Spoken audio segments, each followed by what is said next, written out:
एक लंबे अरसे से बच्चे कहानियों से गायब हैं बिल्कुल।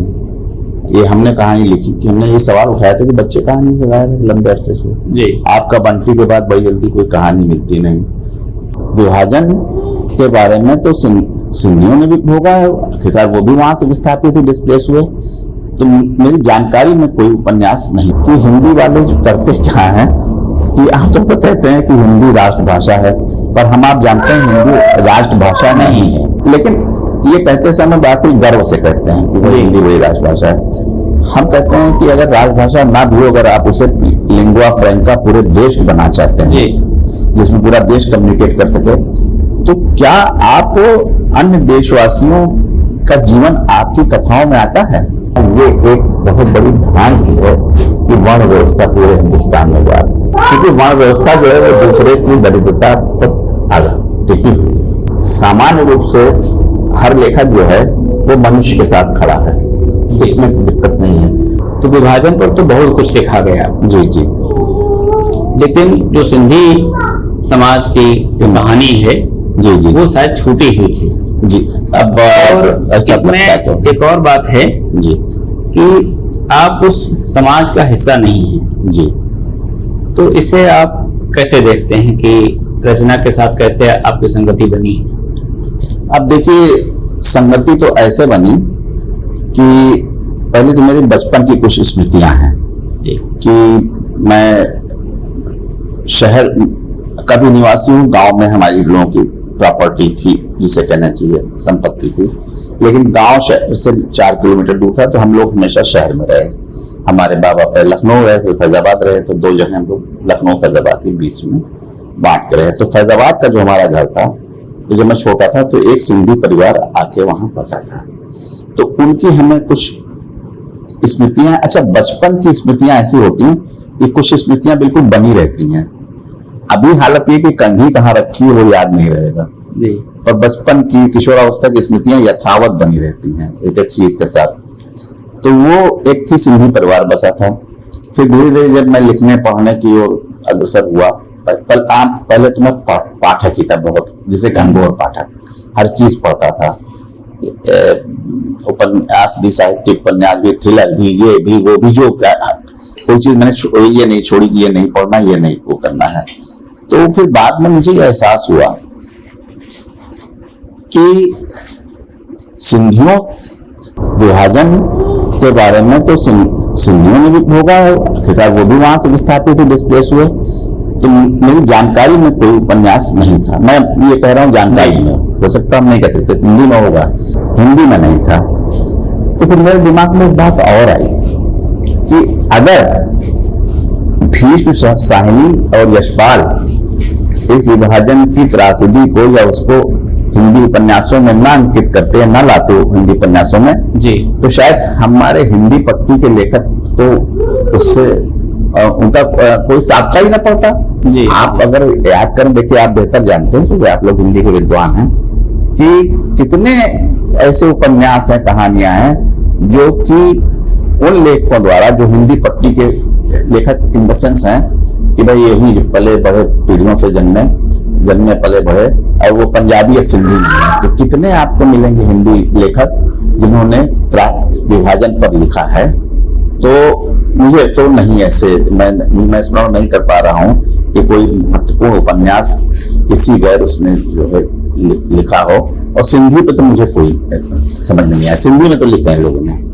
तो मुझे ये लगा कि यार ये तो एक बड़ी अजीब बात है, अजीब इस सेंस में है कि हिंदी वाले जो करते क्या है कि आमतौर पर कहते हैं कि हिंदी राष्ट्रभाषा है, पर हम आप जानते हैं हिंदी राष्ट्रभाषा नहीं है, वो ऑफिशियल लैंग्वेज है।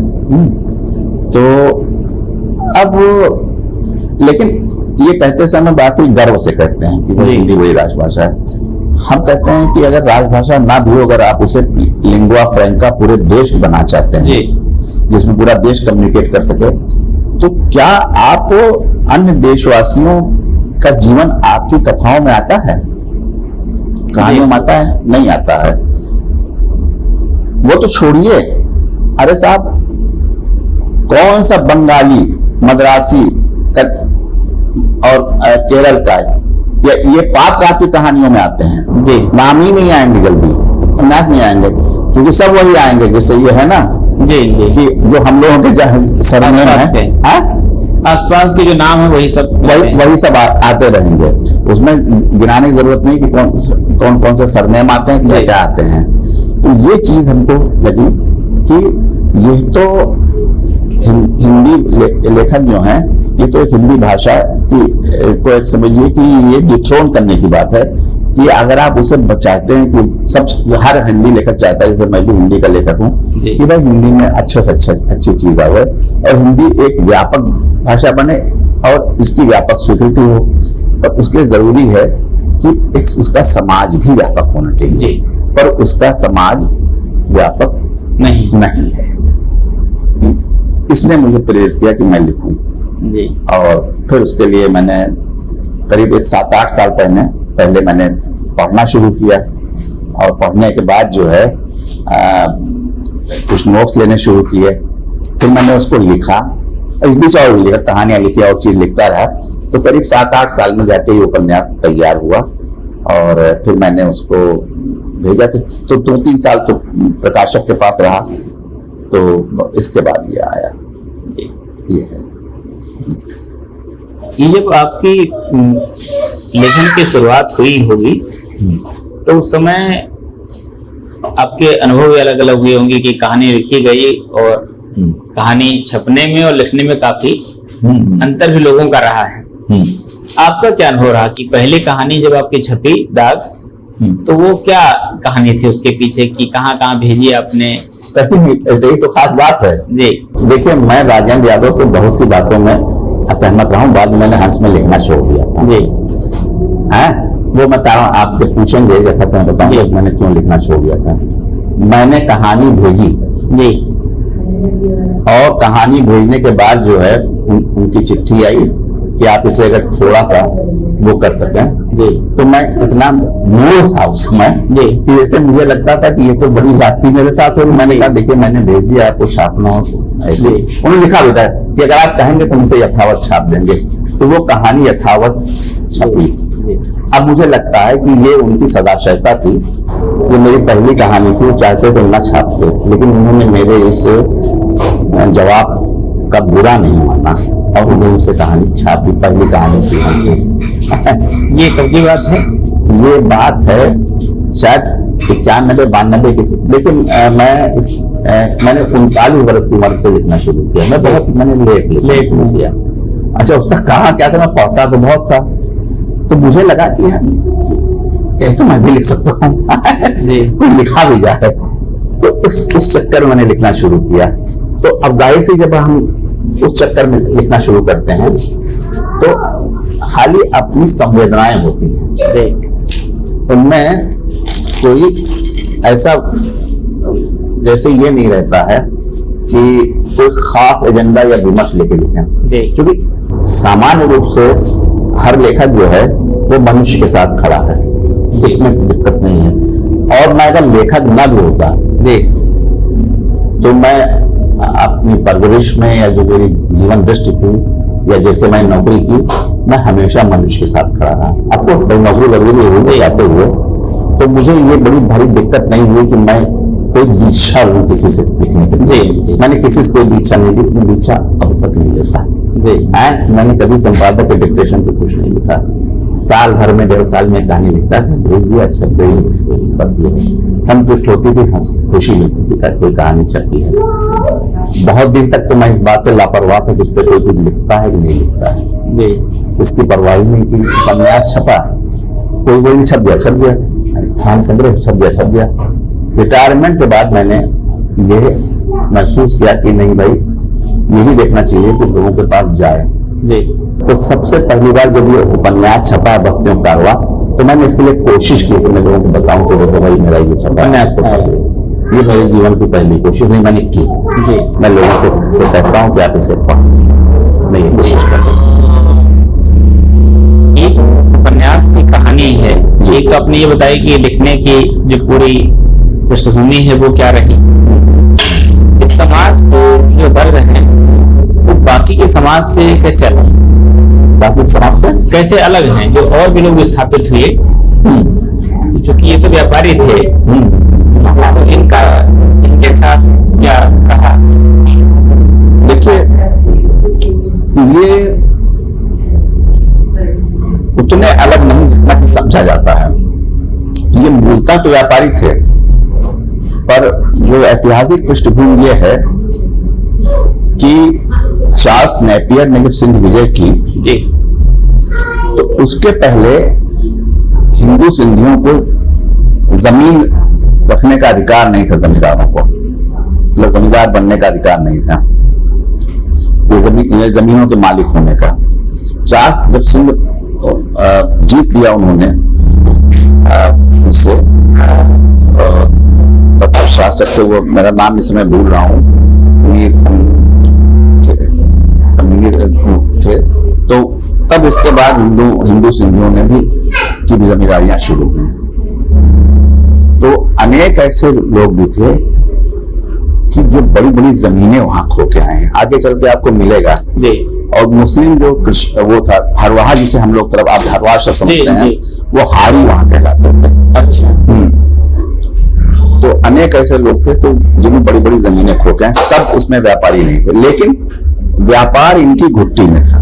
दो चीजें, और एक और चीज थी इनके साथ कि ये बहुत अच्छे जो ईंट बनाने वाले थे जी। तो ये 19वीं शताब्दी में भी यहाँ तक ईंट बनाने आया करते थे। अच्छा। हाँ, तीसरी चीज ये है कि ये तो बात सही है कि इनके पास कोई होमलैंड नहीं बचा, ये बात बिल्कुल सही है।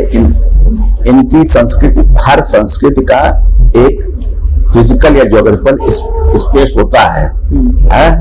ये आप नहीं कर सकते कि संस्कृति इतनी व्यापक है कि जहां गई वैसे रहेगी। वो अपनी उसकी जड़ें जो है जमीन में, उस भूमि में भी होती हैं, उन पेड़ों में होती हैं कि कौन से वृक्ष वहां पर है, उन पेड़ों में होती है, उन नदियों में होती है, उस जमीन में होती है। सिंध नदी में थी, वहां के पेड़ों में थी, वहां के त्योहारों में सब कुछ थी। तो ये तो सब इनसे छीना। पर जब सिंध जब ये हो गया तो एक थोड़ा सा ऐतिहासिक संदर्भ लेकिन जरूरी है आपको इसके लिए कि सिंध जो है वो एक अलग से बॉम्बे प्रोविंस बना, तो सिंध उसका हिस्सा हो गया। अच्छा। तो उससे बहुत से सिंधियों का माइग्रेशन जो है बहुत पहले से ही बंबई में हुआ। तो जब विभाजन हुआ तो कुछ सिंधियों को बहुत से सिंधी बंबई भी आए और उनके चूंकि रिश्तेदार थे तो उन्होंने भी कुछ मदद कर पाए, कुछ लोगों ने मुंह फेर लिया। सभी तरह के एक्सपीरियंस उनके भी, कुछ लोगों ने मदद की है, कुछ लोगों ने मुंह फेर लिया, पर वो मुंबई में बसे। लेकिन शेष भारत में तो इनका बसना जो है वो अदम्य जिज्ञासा थी इनकी, हम यही कहेंगे। और मुझे ये याद है कि इन लोगों ने कभी सरकार के सामने भी बहुत ज्यादा कोई ऐसे नहीं है कि हमारे ये हक मारे गए, हमारे वो हक मारे गए, ऐसा कुछ नहीं किया। मैंने खुद, मेरा पर्सनल एक्सपीरियंस है कि मैंने कोई सिंधी भिखारी अपने शहर में नहीं देखा भीख मांगते हुए। खुद हम लोगों के इनके घरों में पहले पापड़ बेचते थे, पापड़ बेचते बेचते वो बड़े आदमी हो गए। तो बाकी तो जो जैसे सिंध पंजाब की चीज है, देखिए एक फर्क है सिंध पंजाब में, सिंध और पंजाब दोनों में एक चीज है कि उनके यहाँ, जैसे हमारे यहाँ यूपी में आप जानते हैं कि जन्म से लेकर के इतने संस्कार और इतने तामझाम है कि ज्यादा पैसा तो आदमी उसी में खर्च हो जाता है। इनके यहाँ ये सब इतना था नहीं। तो ये लोग जो हैं अपने को कंसंट्रेट कर सके कि पैसा बचता भी रहा, इनका फालतू चीजों में खर्च नहीं हुआ कभी भी।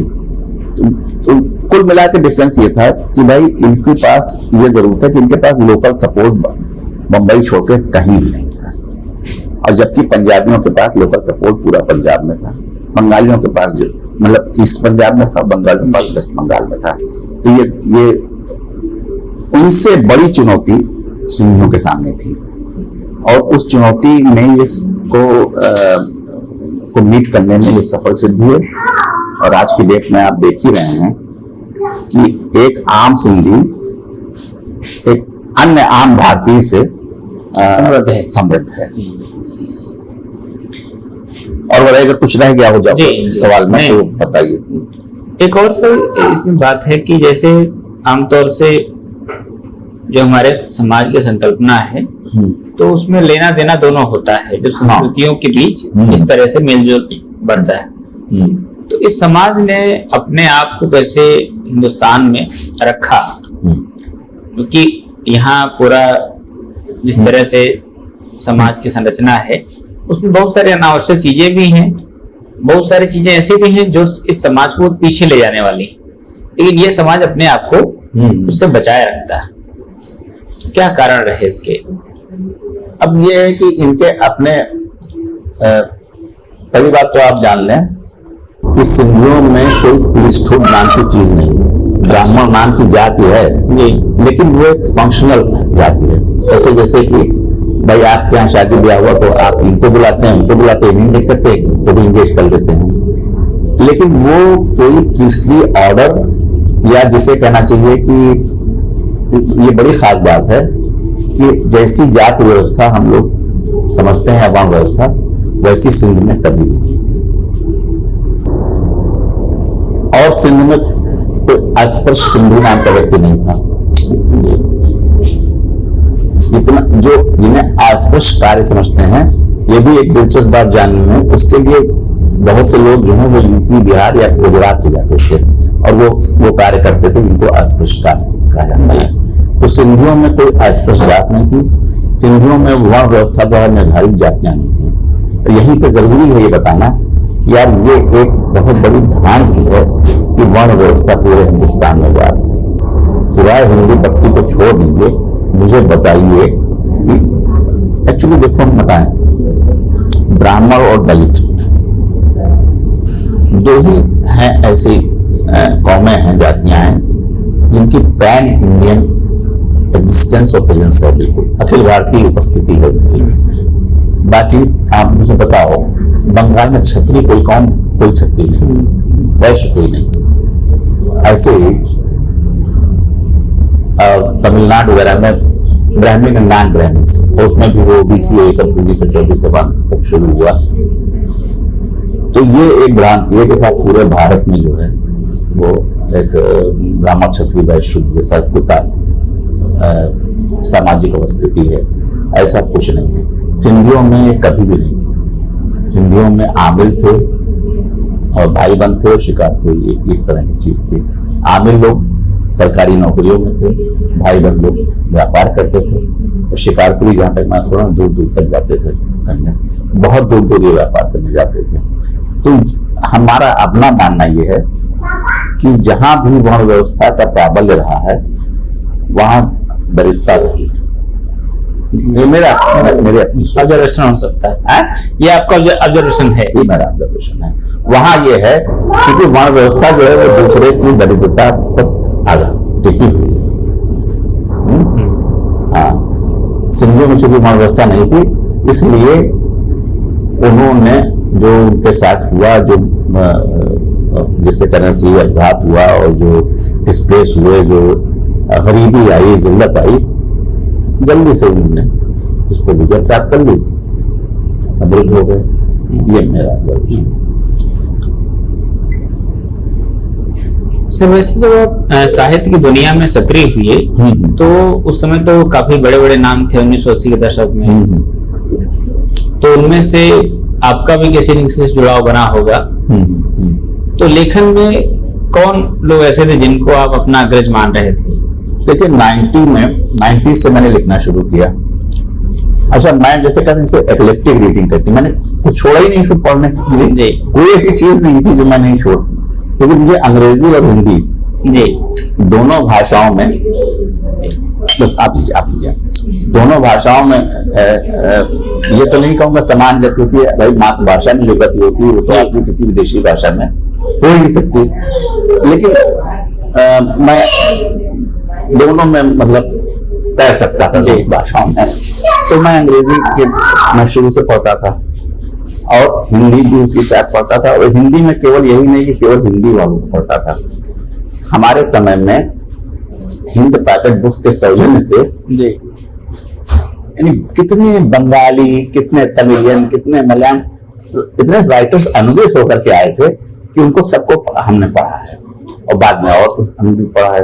और बंगाली तो खास तौर पे यार पूरा बंकिम समुद्र है, या रविन्द्रनाथ टैगोर समुद्र है, शरद चंद्र है, तो ये सब जो है पढ़ने के बाद मैं एग्जैक्टली ये नहीं कह सकता किसका, लेकिन मुझे ये जरूर रहा कि मुझे प्रेमचंद यार बहुत अच्छे लगते थे जी। हालांकि वो प्रेमचंद का अच्छा लगना जो है वो कोई अंधभक्ति नहीं है। मुझे प्रेमचंद जिन कारणों से सबको अच्छे लगते हैं, उसके अलावा एक और कारण से अच्छे लगते हैं। आज लोग कभी कभी गलती से प्रेमचंद को इतना यथार्थवादी बना देते हैं जैसे लगता है कोई जड़ चीज है उनकी यथार्थवाद। उनकी यथार्थवाद जड़ थी ही नहीं, वो बहुत ही तरल थी, बहुत ही गतिमान यथार्थता थी। जैसे मैं बताऊं आपसे, दो बैलों की जब कथा मैंने पढ़ी, अभी तक मुझे वो बहुत अच्छी लगती है, हीरा मोती की। हीरा मोती। हमें तुम ये बताओ, एक आदमी जो कि इतना यथार्थ का चितेरा है, वो यार दो पशुओं को का पर्सोनिफिकेशन कर देता है, और साहब वो दोनों बात करते हैं हीरा मोती, और हम आप उससे उस बात को सुनते हैं जैसे दो आदमी की बातें सुन रहे हैं। कभी महसूस होता है कि जानवरों की बातें सुन रहे हैं। ये तो आप देखिए ना, इसको कहते हैं इनोवेशन। मैं जिसे कहना चाहिए यथार्थ का अन्वेषण, यही तो यथार्थ का अन्वेषण किया है। और छोड़ो, एक और कहानी, इसको 225 कहानी लिखी है, तो एक 150-200 कहानी मैंने पढ़ी होंगी। एक कहानी में भैया एक घोड़ा था, तो वो बारात के लिए जो है उसको तैयार किया था।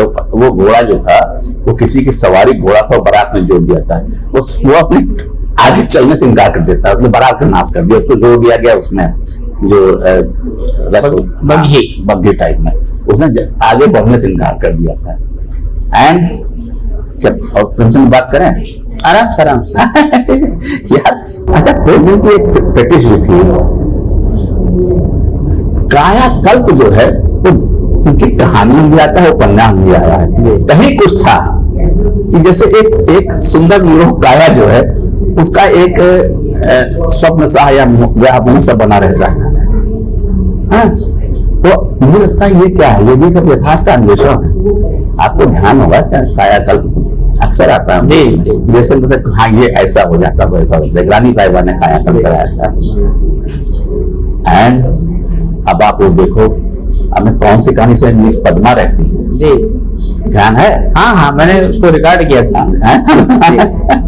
हमें वो उस जमाने में क्या चीज में लिख रहे हैं जी। तो Premchand, my admiration for Premchand will never cease, but एकदम उसी को पकड़ के नहीं बैठना है। आगे बहुत सा ऐसा हुआ है जो उनकी परंपरा को आगे बढ़ाता है और उनकी परंपरा को नहीं भी आगे बढ़ाता है, जिसकी भी जरूरत है जी। आपकी जो कहानियां हैं उसमें कई तरह के पात्र आते हैं। जैसे एक पात्र आपकी कहानी में आता है नंदू जोशी। अब उस पात्र को मतलब जिस तरह से आपने कहानी में दिखाया है, तो विपरीत स्थितियां हैं कि परिवार कुलीन है, उनके सारे काम जो है वो एकदम कुलीनता के जो बने बनाए मानदंड है उससे अलग है। नंदू के। हाँ। अब ऐसे में इससे ये भी लगता है कि ये समाज का कौन सा रूप है। मतलब जैसे कि हम जो देखते हैं कि कुलीनता का मतलब ये होता है कि सब कुछ अच्छा होगा, सारी चीजें संस्कारित होंगी, उसका एक पहला मानदंड तो यही है कि पहला मानदंड कुलीनता का तो यही है कि असुर क्या कहते हैं उसे? हाँ, असुर से ही। असुर क्या कहते हैं? सूर्य विमुक्तिकरण, उसका एक टर्म है। अच्छा, तो पहली मान्यता तो यही है, पर वो मान्यता केवल फिजिकली नहीं है जी। वो मान्यता जो है वो मानसिक भी है। ये नहीं कि अगर आप फिजिकली अनटच्ड हैं तो वही काफी है, मेंटली भी अनटच्ड हैं।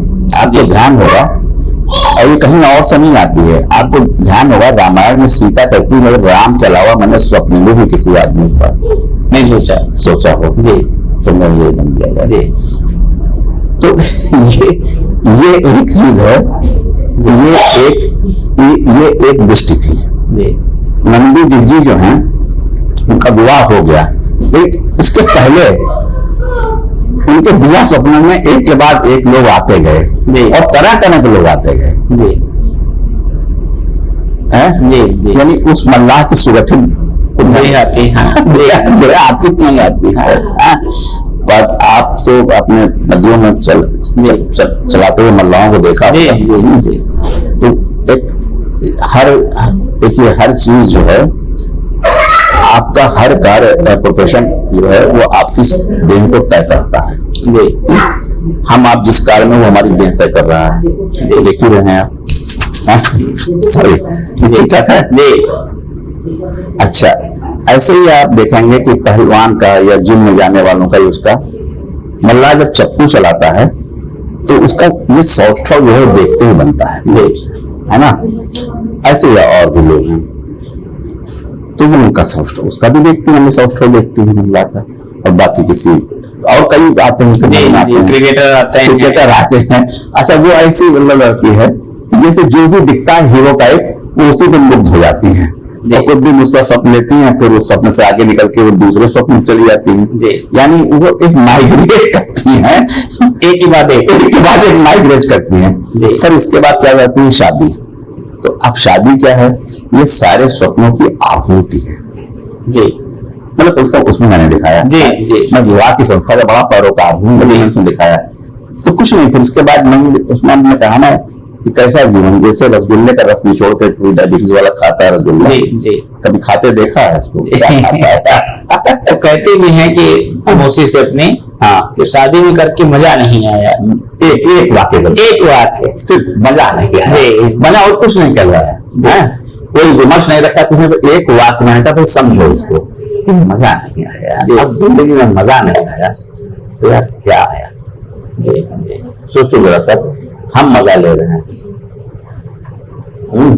हमने तो मजा ही ली जिंदगी में जी। मजा इससे ली कि मैंने परवाह, मुझे जो खाना है जो पीना है मैं खा रहा हूँ, पी रहा हूँ। मैंने ये नहीं सोचा कि इसमें वो दूसरे क्या कहेंगे। मैंने ये देखा कि मुझे एक काम नहीं करना है, मुझे कभी घूस नहीं लेना है, कभी किसी से कुछ लेना नहीं है जी। वो मैंने किया। बाकी मैं अगर मैं अपने पैसे से पी सकता हूँ तो पीऊंगा, अपने पैसे से खा सकता हूँ तो खाऊंगा जी।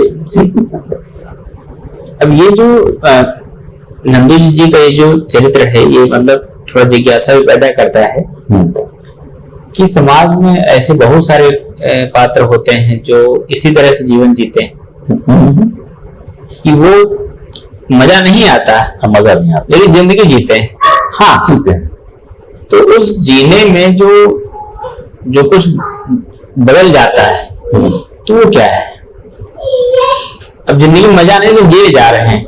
हाँ, जिए जा रहे हैं। नहीं, वो तो कमिटमेंट टुवर्ड्स लाइफ और उसके इंस्टीट्यूशंस के प्रति है जी जी। अब जैसे ये है, अभी हम लोग अब यही तुमने मैरिज के इंस्टीट्यूशन पे सवाल उठाया, तो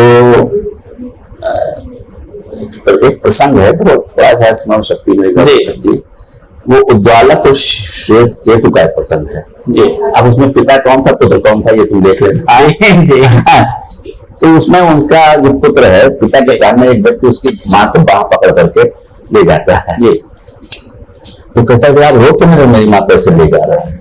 एक पुरुष कहने यही है समझ, इसमें तो हम नहीं रोक सकते, वो तो है, वो जा रहे हैं। कहने मैं ये मर्यादा कायम करता। तो मैरिज का इंस्टीट्यूशन है, तो उसकी तो कुछ बाध्यताएं हैं। अब सवाल यह है कि आप मैरिज के इंस्टीट्यूशन के बिना क्या रह सकते हैं? मेरा ये मानना है कि नहीं रह सकते हैं, क्योंकि मैरिज का इंस्टीट्यूशन जो है वो एक जिम्मेदार समाज की रचना करता है। ये बात प्लेटो ने जब रिपब्लिक लिखा तो उसने भी तो इसी समाज की कल्पना की थी कि बच्चे वहां भेज दिए जाएंगे, एक अजीब किस्म का था। अरिस्टोटल ने कहा भी कि नहीं, ये नहीं हो सकता। अरिस्टोटल ने जो परिवार के बारे में कहा है, ये सोचा पाओगा था कि भाई बिना परिवार के नहीं हो सकता, क्योंकि आपकी रिस्पॉन्सिबिलिटी जो है केवल बच्चे क्या है, फ्यूचर जनरेशन है, यानी कंटिन्यूअम जिसे कहते हैं, एक वो सृष्टि का निरंतर है जी। तो आप उसकी कास्ट पर कैसे कोई चीज कर सकते हैं? अब उसी में एक बड़ा मेरा कंजर्वेटिव ख्याल है दोस्त जी ये मैं बता दूंगा, आप जो मन रहेगा एडिट कीजिएगा। जी मेरा अपना ख्याल है कि एवरीबडी शुड मैरी अनलेस अगर कोई फिजिकल प्रॉब्लम हो या कोई इमोशनल ट्रॉमा हो तो समझता है कि इसके लायक नहीं है। Everybody should Mary. क्यों मैरी करना चाहिए? देखो ये पृथ्वी एक बड़ा भाई एक जीनोम है जी है। उसमें क्या है कि हम जब मैरिज करते हैं बच्चे पैदा करते हैं तो हमारा दिमाग क्या है, एक ऐसी संरचना जिसको 10% ही पता है, पर ये सारी पुरानी स्मृतियों और ज्ञान का संचय है। हाँ ठीक है, ये भी सब चलता रहेगा। हाँ चलता रहेगा। देखो सुखा लो। अच्छा तो आई थिंक इट्स टेस्टी। जी टेस्टी है ना? हाँ अच्छा तुमको मैं कुछ आज पीने की मुझे इच्छा दे पिया जाता हाँ ठीक ठीक। ये नहीं ये मम्मू नहीं है, मम्मा पास है। है। नहीं है जी हमारी बेटी बहुत छोटी थी जी तो ऐसे गिलास लेके आओ ठक ठक बजाओ, कहते हम ये जूस पिएंगे। जी बोल रहा नहीं तो इसे करे कहे हम भी जूस पिएंगे तो वो कहे जूस पी रहे हैं पापा। जी तो आप परिवार की बात कर रहे थे, तो जो आपका विचार है कि हाँ मतलब ये है कि मैरिज सब संचय है। जी तो ये बच्चे क्या करते हैं, वो उस सारी सूचनाओं और ज्ञान का वाहक है। जी मेरे ट्रांसफर होता है ना आपके ज्ञान, जी आपका और आपकी वाइफ का पूरा जो है ज्ञान और सूचनाएं सब ट्रांसफर होती हैं। जी तो जिस दिन ये बंद हो गया उस दिन मानव जात का विनाश हो जाएगा। इसलिए मैरिज नेसेसरी। अब ये तो भाई देखो अब ईश्वर के हाथ में है, जिसके भी हाथ में तुम मान लो कि बच्चे होते ही नहीं होते हैं, वो जरूरी है। तो अगर अब विवाह जरूरी है तो जिसे विवाह में फाइडेलिटी कहते हैं, पति पत्नी की निष्ठा जरूरी है। जी जी क्योंकि उसके बिना विवाह संस्था नहीं चल सकती है। ये हो सकता है कि किसी भी पति का या किसी भी पत्नी का कभी कहीं सास का नर्क हो जाए पैदा। जी अच्छा होता क्या है कि बीवियां इस सॉफ्ट कार्नर को बहुत ही सफाई से छिपा लेती है। जी आदमी नहीं छिपाता दो कारणों से। एक तो ही transfer, man is more transparent than a woman. अब यहाँ तुम कहोगे मैन वुमन बात जी जी तो मैं डिस्टिंक्शन करता हूँ हमेशा। मैं अभी भी बताता हूँ कि मेरी इक्वलिटी की और उसकी सबकी धारणा है क्या। जी man is more transparent than woman. जानती है कि अधिक ट्रांसपेरेंट होना जो है कि उसके परिवार का विनाश कर देगा। जी she is more responsible to the family, इसलिए वो बहुत सी बातें जो है छिपा लेते छिपा लेती है। जी ये चीज है। अब लगे हाथ में बता दूं जी कि मेरी अवधारणा क्या है। मैं एक हायरार्किकल समाज को प्रेफर करता हूँ। ये मैं समर्थक उसी का हूँ। जी जब लोग कहते हैं कि स्त्री पुरुष बराबर हैं, जी तो मैं कहता हूँ मनुष्य बराबर है, लेकिन स्त्री पुरुष बराबर है। लेकिन ये मुझे बताओ कि स्त्री पुरुष की बराबरी आप केवल हस्बैंड और वाइफ के टर्म्स में क्यों देखते हैं? क्या कोई बेटा अपनी मां के बराबर जरूर हो सकता है?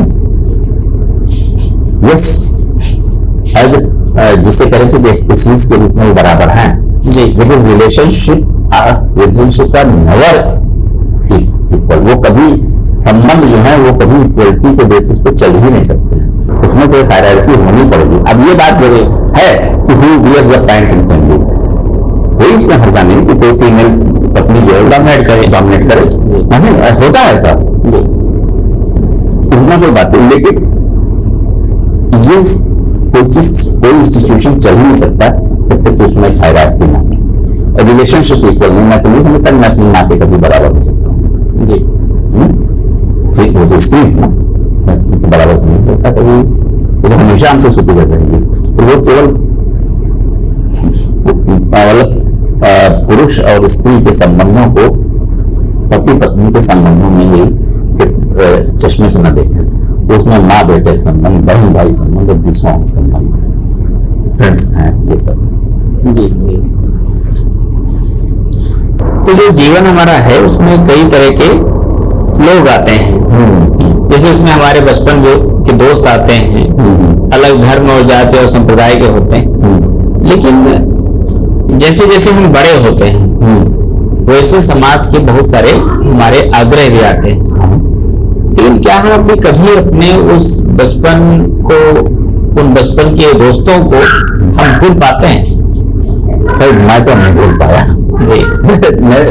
मैं अभी भी जब फैजाबाद जाता हूँ, मेरा बचपन लखनऊ फैजाबाद के बीच में बीता, तो हमारे दोस्त हैं उनके हम जरूर जाता हूँ जी।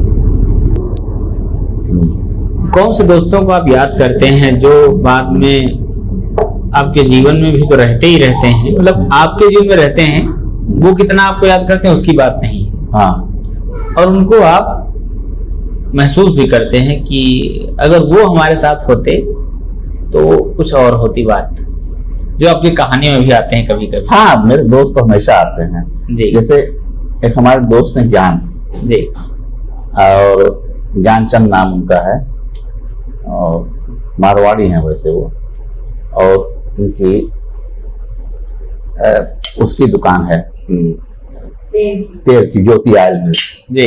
अच्छा, तो हम जब जाते हैं तो उनकी दुकान बैठे रहते हैं, तो ऐसे हम बैठे जैसे, या ये मैं अभी नहीं बता रहा हूँ, आपने जानते हैं मैंने नौकरी कौन सी ज्वाइन की है, उसे कोई और, मैं ऐसे बैठा रहता हूँ, आए कहे कि तेल का भाव है, कहें भैया ये भाव, कहें बगल में कल्लू के यहाँ तो ये भाव है, कहें भैया वहीं से ले लो जाके। अच्छा ज्ञान हमारे ऐसे, हमने कहा भाई यार तू वो ग्राहक आ रहा है, तुम इतने बेरुखिस बात कर रहे हो। कहे भैया कल्लुआ जो है यार वो चावल की भूसी का तेल मिलाता है, हम तो नहीं मिलाते हैं, तो वो चाहे 100 रुपये में बेचे, हम तो भाई 120 नीचे नहीं बेच सकते है ना। तो ना खरीदे, हमसे नहीं मतलब है अपना, तो वो अपना सहते रहे, उनको घाटा सहने से मतलब नहीं, वो तेल बेचेंगे तो शुद्ध ठीक तेल बेचेंगे, अपनी सरसों का पेरा हुआ, वो कहीं से चावल की भूसी वाला तेल नहीं उसमें मिलाएंगे। और मारवाड़ी होते हुए भी तो बहुत ही उनकी मामूली मतलब जैसे हैसियत है वो है।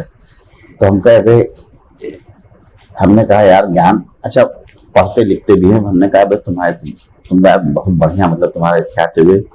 तो बोले कि भाई साले हमारे यहाँ, इसके नाम उन्होंने लिया, उसकी ज्यादा वैल्यू जो 10वां फेल है, इसलिए कि उसकी दोनों जेब में नोट भरा हुआ। आगे से बढ़ते हैं, जैसे बहुत सारी चीजें आती हैं, और आपके समय में जब आपने लिखना शुरू किया था तो एक तो बड़ी बड़ी बातें, विचारधारा, हाँ, और ये था कि मतलब रचना में समाज का यथार्थ, एक पक्षधरता, ये बहुत दबाव था। आपकी शुरुआती कहानी में भी कुछ हल्का सा दबाव इसका रहता है। अब इसका जवाब यही है कि कॉन्शियसली मैंने ऐसे कोई दबाव नहीं था, वो मेरी व्यक्तित्व की निर्मित ऐसी थी जी कि मुझे बहुत जल्दी इंसान का दुख दर्द समझ में आ जाता था जी। हमारे घर में जो काम करने वाली आ रही है, वही हर घर में होती थी। हमने जिस घर में आँख खोली थी, महेरी, नाव, माली, समझे, इतने तो 3 हमेशा के वो थे। तो मुझे लोगों के दुख दर्द बड़ी जल्दी समझ में आते थे। मुझे लगता था कि ये कैसा जीवन व्यतीत कर रहे हैं, हम लोग कैसा जीवन व्यतीत कर रहे हैं। तो मुझे विचारधारा से दीक्षित होने की कोई आवश्यकता नहीं थी यार जी। एक उस इंसान से हमवार होने में जो वास्तव में निचले पायदान पर जो परेशानी में है, कभी विचारधारा की जरूरत नहीं पड़ी। अच्छा, जहां तक विचारधारा की बात है, चूंकि मैं पॉलिटिकल साइंस का स्टूडेंट था जी, तो मैं तो फर्स्ट हैंड मुझे जानकारियां थी विचारधाराओं की ना। आपने देखा हो, मैंने प्लेटो, अरिस्टोटल, ये कई, तो वहां से लेकर के हेगेल और मार्क्स तक तो मुझे फर्स्ट हैंड जानकारी थी विचारधारा की। तो भैया हमें हिंदी के साहित्यकारों से इस विषय में कोई ज्ञान प्राप्त करने की आवश्यकता नहीं थी यार जी। कि विचार कि ये मार्क्सिस्ट विचारधारा है, ये विचारधारा है, ये भी विचारधारा है, आवश्यकता नहीं थी, तो इसलिए हमें ऐसा कुछ दबाव नहीं महसूस हुआ। एक तो ये वही समय है जब यथार्थ के नाम पर बहुत कुछ यहाँ पर नकल शुरू होती है हिंदी में। अच्छा, जैसे जादू यथार्थवाद कहते हैं कि जहाँ चिड़िया दिखाना है हाँ, तो वहाँ चिड़ियों की संख्या बताई जाती है कि इतनी 480 चिड़िया उड़ रही थी। अरे तितली जी, तो कुछ भी ऐसे ही दबाव था नए के नाम पर कि अब नए तरीके से तभी लिखा जा सकता है जब ये वाले शैली अपना ली जाए। बहुत सारे लेखकों ने और बहुत पत्रिकाओं ने इसको खास तौर से ध्यान में रखा। हंस में कहानी छपी थी गुइया रायस की। इसकी गुइया रायस की अच्छा, आप एक बता दीजिए। विदेशी कहानी थी। अच्छा, जिसे उन्होंने रजनी जी ने उसको एक लंबी कहानी माना। बाद में लंबी कहानी भी आई, लेकिन ये वाला जो हिस्सा था शैली के नाम पर जो बदलाव किया यथार्थ के नाम पर, वो खूब किया गया। तो क्या इससे कुछ आपको लगता है कि कुछ नया यथार्थ हमारे समाज में जो था वो उभर पाया, या सिर्फ खाली शैली का या रचना में प्रयोग का ही प्रयोग किया? नहीं, ये देखो, इसकी एक हिस्ट्री है जी। हिस्ट्री ये है कि आपको ध्यान होगा, ऐसा तो नहीं है कि यूरोपियन प्रभाव से हमारे हिंदी उपन्यास अछूते रहे हों। मुक्ति बोध ने यह कहा था कि अब हमें दूसरे समाजों की ओर देखना होगा। उन्होंने स्पष्ट रूप से लातिन अमेरिकी समाज के बारे में बात कही थी ना जी। बहुत पहले कही थी। वो वही लातिन अमेरिकी समाज की ओर लोग गए हैं, लेकिन और कोशिश लोगों ने की कि उस तरह की राइटिंग को वो यहाँ पर अच्छी तरीके से उसमें समाविष्ट कर सकें और एक इंडियन कॉन्टेक्स्ट में उसे ढाल सकें। तो फर्क तो एक लेखन की एक नई शैली, एक चीज तो मिली ही, लेकिन सवाल ये है कि उसमें से कौन कितना जो है जी किस चीज को निभा पाया है। एक शोधेबाजी एक लफ्ज है उर्दू में, जी शोधेबाजी। अब अगर आप मुझसे कहें तो मुझे वारेन हेस्टिंग का सार जो है वो मुझे बहुत खराब कहानी लगती है जी, क्योंकि उसमें शोधेबाजी है जी, जी। अच्छा, पीली छपी हुई लड़की पे मार्क्वेस की स्पष्ट छाप है जी, जी। लेकिन ठीक है, पर लोग उदय प्रकाश की, जैसे उदय प्रकाश का नाम आता है, एक कहानी है, अरे यार, जिसमें प्रोफेसर रहता है आरएसएस का। हाँ हाँ, क्या नाम है उसका? उसका नाम है दत्तात्रेय का दुख। ऐसे ही है कि उसका कुछ और नाम है? नहीं, एक ना ना ना, नहीं, वो एक और वो का दूसरा कहानी का नाम है। अरे भाई मैं दूसरा, अरे जिसमें प्रोफेसर, हाँ जी जी जी जी, अभी वो आ जाएगी। अब आप समझिए कि वो आरएसएस बैकग्राउंड का एक रहता है इंसान। अच्छा, लेकर पता नहीं क्या नाम रहता है जी, नाम मैं भूल रहा हूँ, मुझे नाम नहीं याद आ रही है, मेरी स्मरण शक्ति है जो धूमिल हो रही है। इतनी अच्छी कहानी है यार कि एकदम विलेनाइज नहीं किया उन्होंने जी। लिखा वो कैसा आदमी है, किस किस उससे गुजरता है, मार्वेलस कहानी जी। तो हालांकि तो वो कहानी भी उन्हीं प्रभावों से आई है जी, क्योंकि इस तरह की, भाई लैटिन अमेरिकी अगर आपने देशों का इतिहास पढ़ा होगा तो वहां तो पता ही चलता कि क्रांति क्या है और प्रतिक्रांति क्या है जी। अचानक जो इंसान होता है एक डिक्टेटरशिप से आपको मुक्ति दिलाता है, वही सबसे बड़ा डिक्टेटर हो जाता है। जी, जी। होता ही नहीं होता है। इसमें आपको श्याम बेनेगल की वो फिल्म याद आएगी, कौन सी फिल्म है, हमारा बड़ा बढ़िया गाना है उसका भाई, वो क्या है, फूला बरसे वो बरसे, अरे उत्सव। अच्छा, उत्सव का लास्ट सीन यही है जी कि जी। जब वो राजा हो जाता है तो बदल जाता है वो एकदम से। हम समझते हैं कि ये चीज बुरी नहीं हुई है, ये अच्छी ही हुई। जी जी। हाँ, और इसका प्रभाव अच्छा पड़ा है, बशर्ते कि लोग बिल्कुल नकल न करने लगे। जी जी। परेशानी क्या है कि बिल्कुल नकल होने लगी है। जी जी। हाँ, वो तो उससे अगर आप बचते हैं। जी जी। तो पाल गुमरा के स्कूटर कहानी से जो उनकी राम संयोजन की प्रेम कथा है, या जो एक उनकी माँ पर कहानी है, वो कहानियां ज्यादा बड़ी कहानी लगती हैं। जैसे जो तिरिच कहानी है, हाँ तिरिच, हाँ, तो वो भले ही उस पर असर है, लेकिन वो बहुत स्वाभाविक कहानी लगती है। वो ठीक कहानी। लेकिन पाल गुमरा का स्कूटर कहानी पढ़ते हैं तो ऐसा लगता है कि जबरदस्ती का असर भी उसमें, मतलब जीवन जिस तरह से होता नहीं है, वो बनावटीपन उसमें ज्यादा नजर आता है। नहीं, मैं उसको पाल गुमरा की कहानी को एक ऑफेंस समझता हूँ जी, एक अपराध समझता हूँ उस कहानी को जी। एक तो उसमें कुछ कहानी नहीं है जी, और दूसरी बात यह है कि आप अपने कलीग्स पे कितना लिखते चले जाएंगे। जी, जबरदस्ती आप उन पे वो लिख रहे हैं, आप अपना जीवन देखिए। तो मैं उसको तो बहुत ही ऑफेंसिव कहानी समझता हूँ।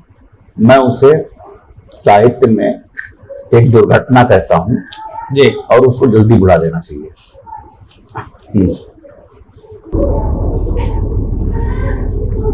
अब ऐसे में जैसे देखिए कि जहाँ सब कुछ बहुत तेजी से बदल रहा है, हाँ, तो ऐसे में साहित्य भी बदला है, साहित्य को लिखने का, समाज के बीच उसकी जो उपस्थिति वही बदली है। हाँ, हाँ, कि अलग अलग माध्यम है, तो हाँ, अब साहित्य का परंपरागत दायरा वो नहीं है। हाँ। तो ऐसे में सवाल आता है कि क्या इससे जो हमारे समाज में उपस्थिति साहित्य की है वो बढ़ी है या कम हुई?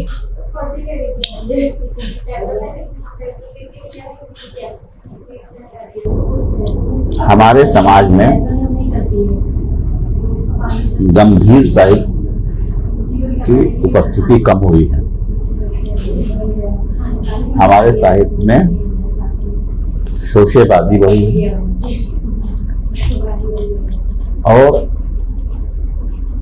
अक्सर तो ये लगता है कि अंग्रेजी में सोच करके हिंदी में कहानियां लिखी गई। कोई मुझे किसी भाषा से वो नहीं है, मैंने बताया मुझे अंग्रेजी में मेरी बड़ी काफी गति है, लेकिन लगता ही नहीं कि ये आदमी जो है वो उससे सोच रहा है। जी, एक हिंदी जन प्रदेश का व्यक्ति है ये।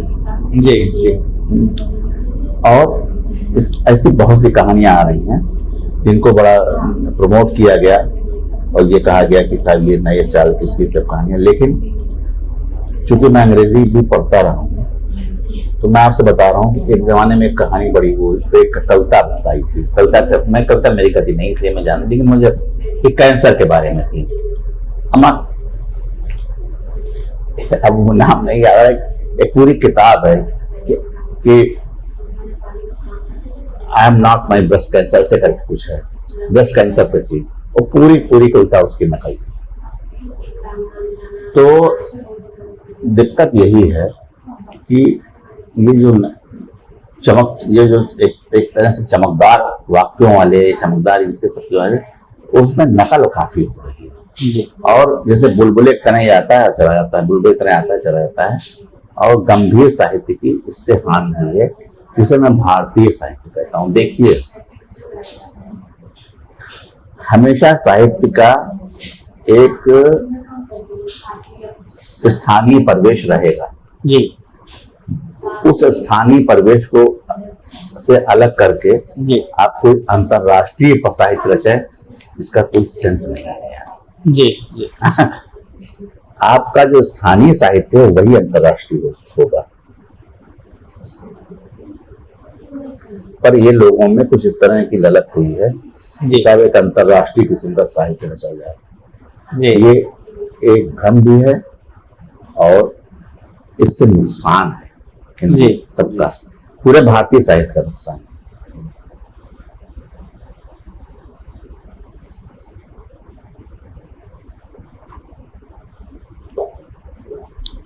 आपके जीवन में वो कौन से लोग हैं जो बार बार आपको याद आते हैं? परिवार का भी हो सकता है या कोई परिवार के बाहर का भी हो सकता है, कोई है ऐसा आपके जीवन में? मोस्टली तो मेरे परिवार के ही लोग हैं। जी। परिवार के बाहर के भी लोग हैं, कुछ टीचर्स हैं। अच्छा। वो टीचर भी जिन्होंने मुझको पीटा है। अच्छा। और पीटते समय आनंद का भी अनुभव किया है। जी। और जो अब मैं समझ सकता हूँ कितने जिम्मेदार थे अपने काम के प्रति। जी जी उस समय भाई उस टाइम डोमेस्टिक वायलेंस नाम की कोई चीज नहीं थी। बाबा हमारे ले गए थे भर्ती कराने स्कूल में, तो जी अनावश्यक हिदायत उन्होंने दे दी कि इसको जरा ठीक ठाक पीटते रहिएगा बीच बीच में। बीच बीच में जबकि मैं बीच बीच में, जबकि मैं ऐसा कोई शरारती या दुष्ट किस्म का लड़का नहीं था। जी केवल इतना था कि जैसे कि एक घंटा गोल करना उस समय था, घंटा गोल करके गया, कंचा खेलने लगा। अच्छा कभी ये करने, कभी स्कूल से निकले क्रिकेट कमेंट्री आ रही है वहीं खड़े हो गए, या कभी जो है वो कोई मदारी या कोई ऐसा वो दिखा रहा है वहीं खड़े होकर 4 घंटा उसमें बीत गया, इंटरवल हुआ। तो इस प्रकार का कैसे कुछ एक अपने बहाव में बजा लड़का था, नहीं कोई ऐसा दुष्ट नहीं था। लेकिन जब आप ऐसे करेंगे तो पिटेंगे ही। कभी कभी ऐसा भी हुआ कि मैं लाइब्रेरी में बैठ गया, स्कूल की कॉलेज की लाइब्रेरी में जी। और मैं सवेरे से शाम तक पढ़ता रहा यार, विमल मित्र को के उपन्यास पढ़ता रहा। एक इंटर का बच्चा जो है वो विमल मित्र की सवेरे बैठ गया, पूरा उपन्यास पढ़ना शुरू कर दे। बाद में पता लगा विमल मित्र को ये लोग साहित्यकार नहीं मानते, पर हमें विमल मित्र बड़ा आनंद आया के नाम से। तो ऐसे तो टीचर्स भी थे, पर हमारे जीवन पे सबसे बड़ा, क्या नाम था उनका? किसका? अरे जो आपको मतलब बार बार याद आते हैं। एक तो शास्त्री जी थे। कहाँ के थे? फैजाबादी के थे। अच्छा क्या था उनका, जरा कुछ बताएं तो अच्छा। वो संस्कृत पढ़ाते थे उस समय, तो संस्कृत था ना 8 तक की संस्कृत जरूरी थी, हाई स्कूल तक। तो वो अपना वो जो है, तो वो छड़ी वड़ी जो है लेकर आते थे। छड़ी लेकर नहीं आते थे, ये कार्य अपने छात्रों को सौंपते थे कि छड़ी ले आओ, से काट करके। अच्छा ऐसी जरूरत क्या है। और लोग उनके, अब मैं किसी एक का नाम ले लूंगा, लेकिन मैं आपको अपने टीचर्स के पीटने के ढंग बताता हूँ, वो बहुत मनोरंजक है।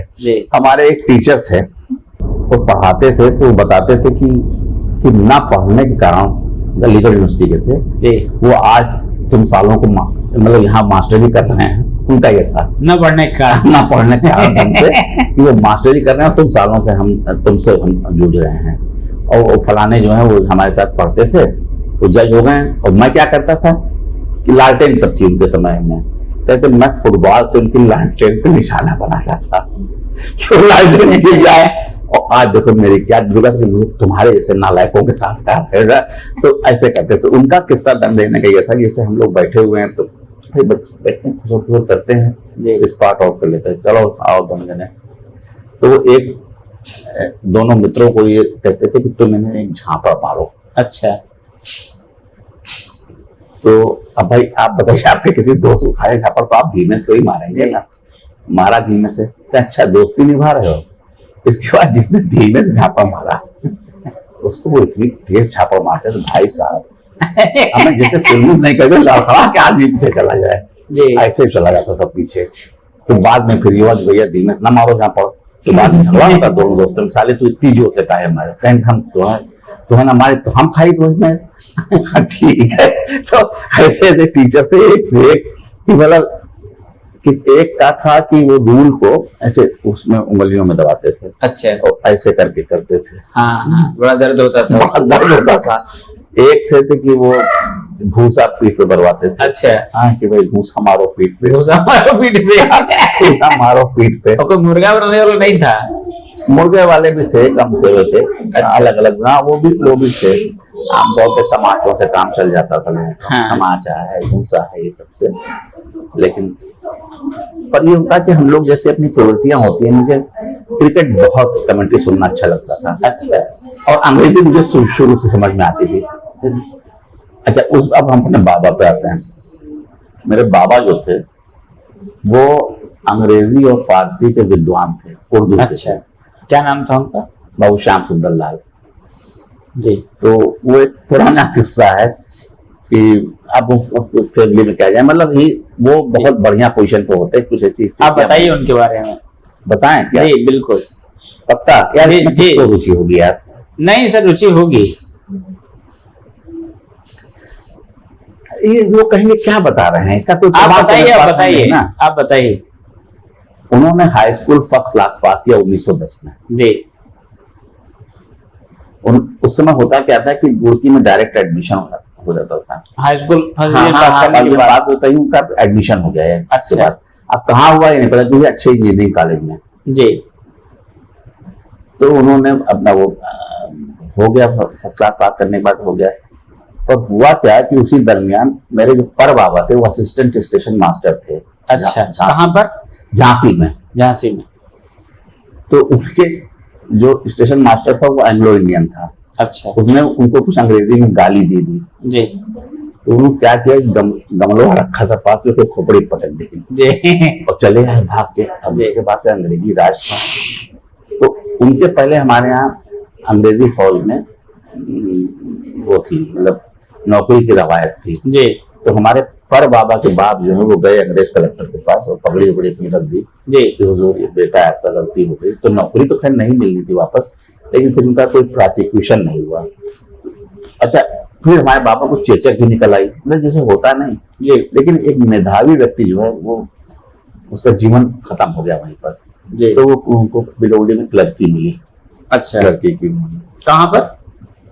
वहीं लखनऊ में ही, फैजाबाद। अच्छा। ये इतना नहीं मुझे याद है। लेकिन उनका अनुराग बहुत था साहित्य पर, अंग्रेजी साहित्य पर, मैथमेटिक्स में। हाँ हाँ ठीक। तो वो, अच्छा, उनकी इच्छा थी कि जो वो ना बने, उनके जी। दोनों बेटे बने। अब उनके दोनों बेटे जो थे वो अलग अलग ढंग से विलासी थे। जी। मेरे फादर अच्छा, इसके बीए पढ़ते थे, गोदौड़ खेलते थे। अच्छा पैसा था करना।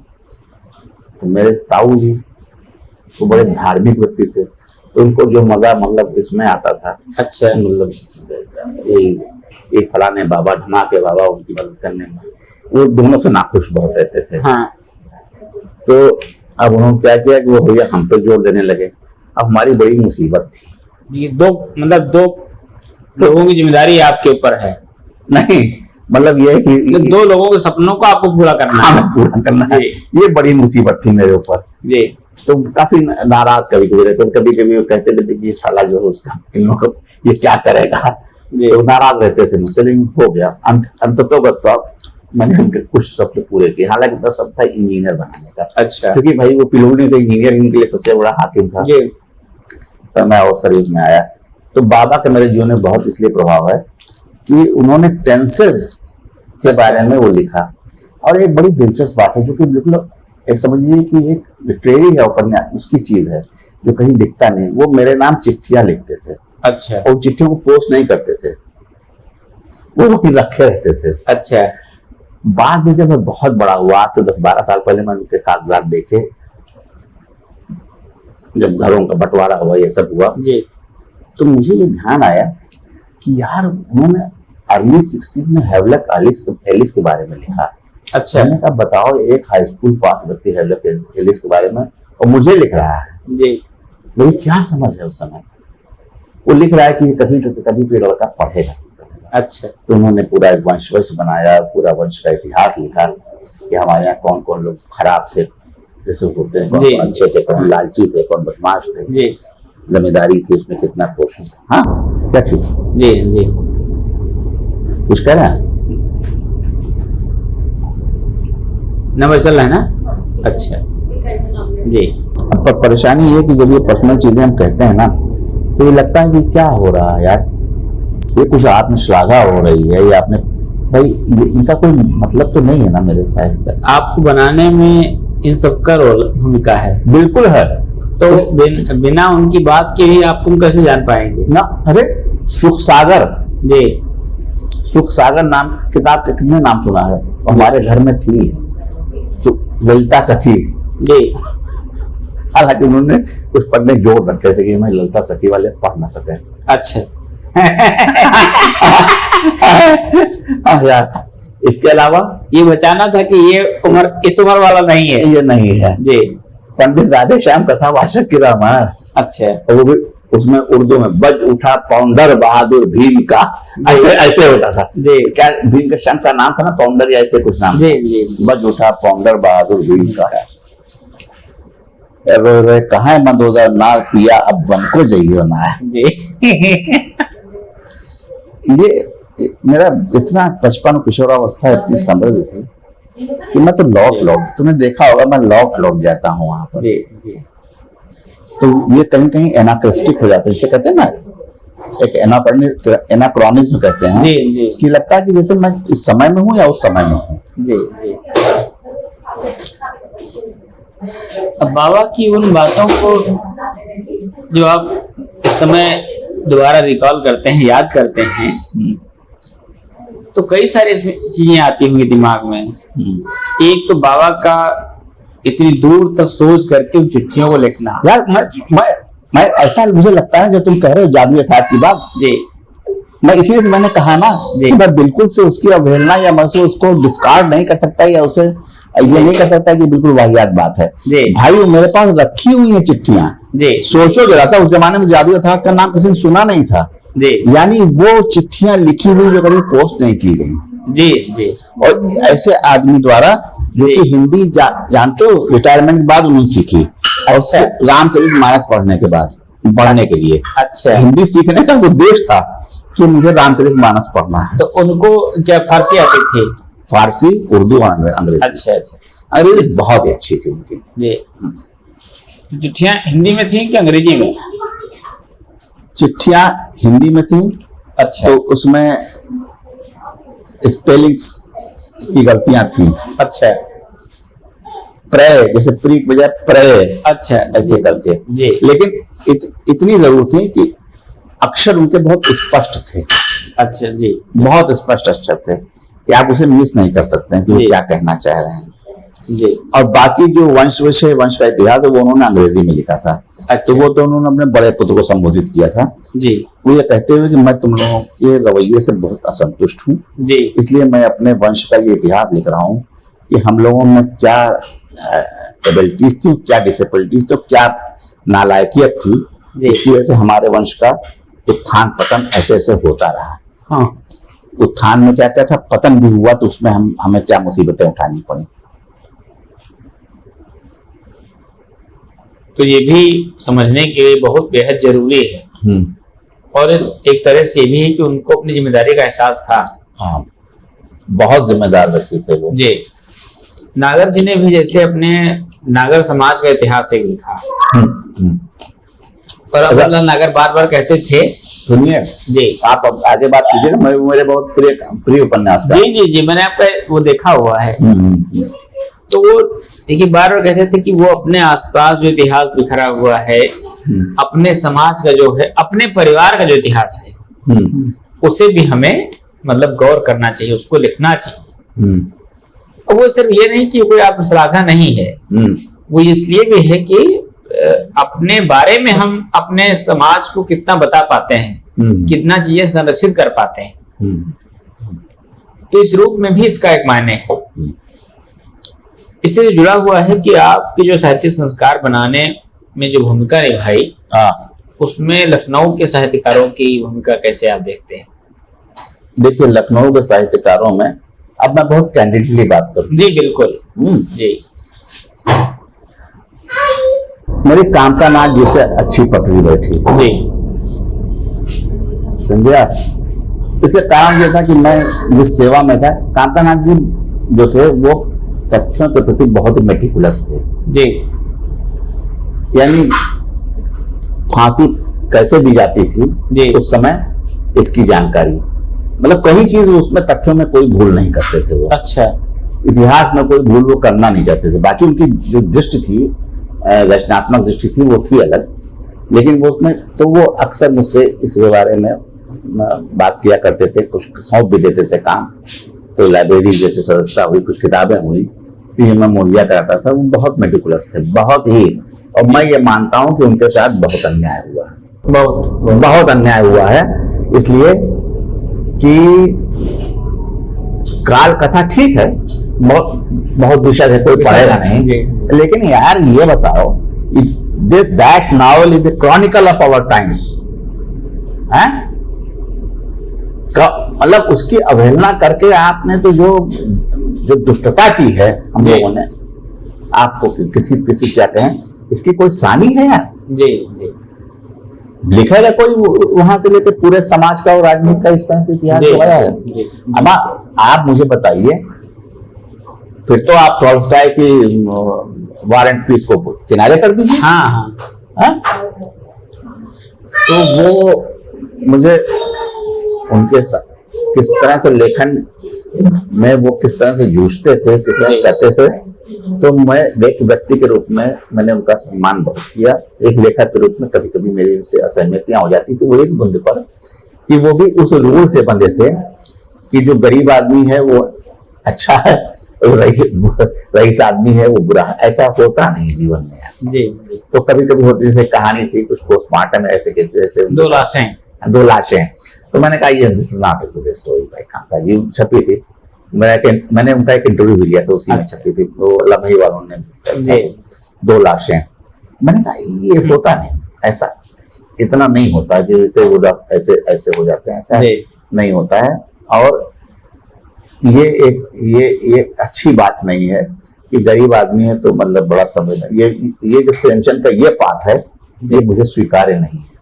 हमने कहा ये प्रेमचंद का ये जो पाठ है ना, इसे मैं स्वीकार नहीं करता हूँ। मैंने देखा है कि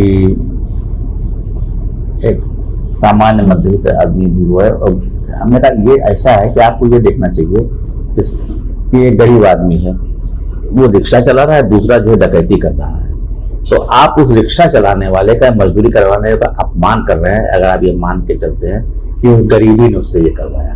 तो ये चीज जो है ये अपमान मत कीजिए। मैंने देखा है बंबई की सड़कों पर किस तरीके से ऊपर चढ़ के वो काम करते हैं जी। क्योंकि मैंने पूरा देश घूमा हुआ है, ऊपर चढ़ के भैया 5-6 मंजिल जिस तरह से वो काम करते हैं, सड़कों का काम करते हैं, गिर भी जाते हैं उसमें। और वो भी तो ये काम कर सकते थे, डकैती राजनीति, वो तो नहीं करते हैं। तो आप अपमान मत कीजिए ये कह करके कि साहब गरीबी क्या नहीं है, गरीब हमने कि ऐसा नहीं है कि अपराधी आदमी गरीब होता है। हमने कहा अपराध एक अलग चीज है, अपराधी होना एक अलग चीज है, ये एक मूल प्रवृत्ति है।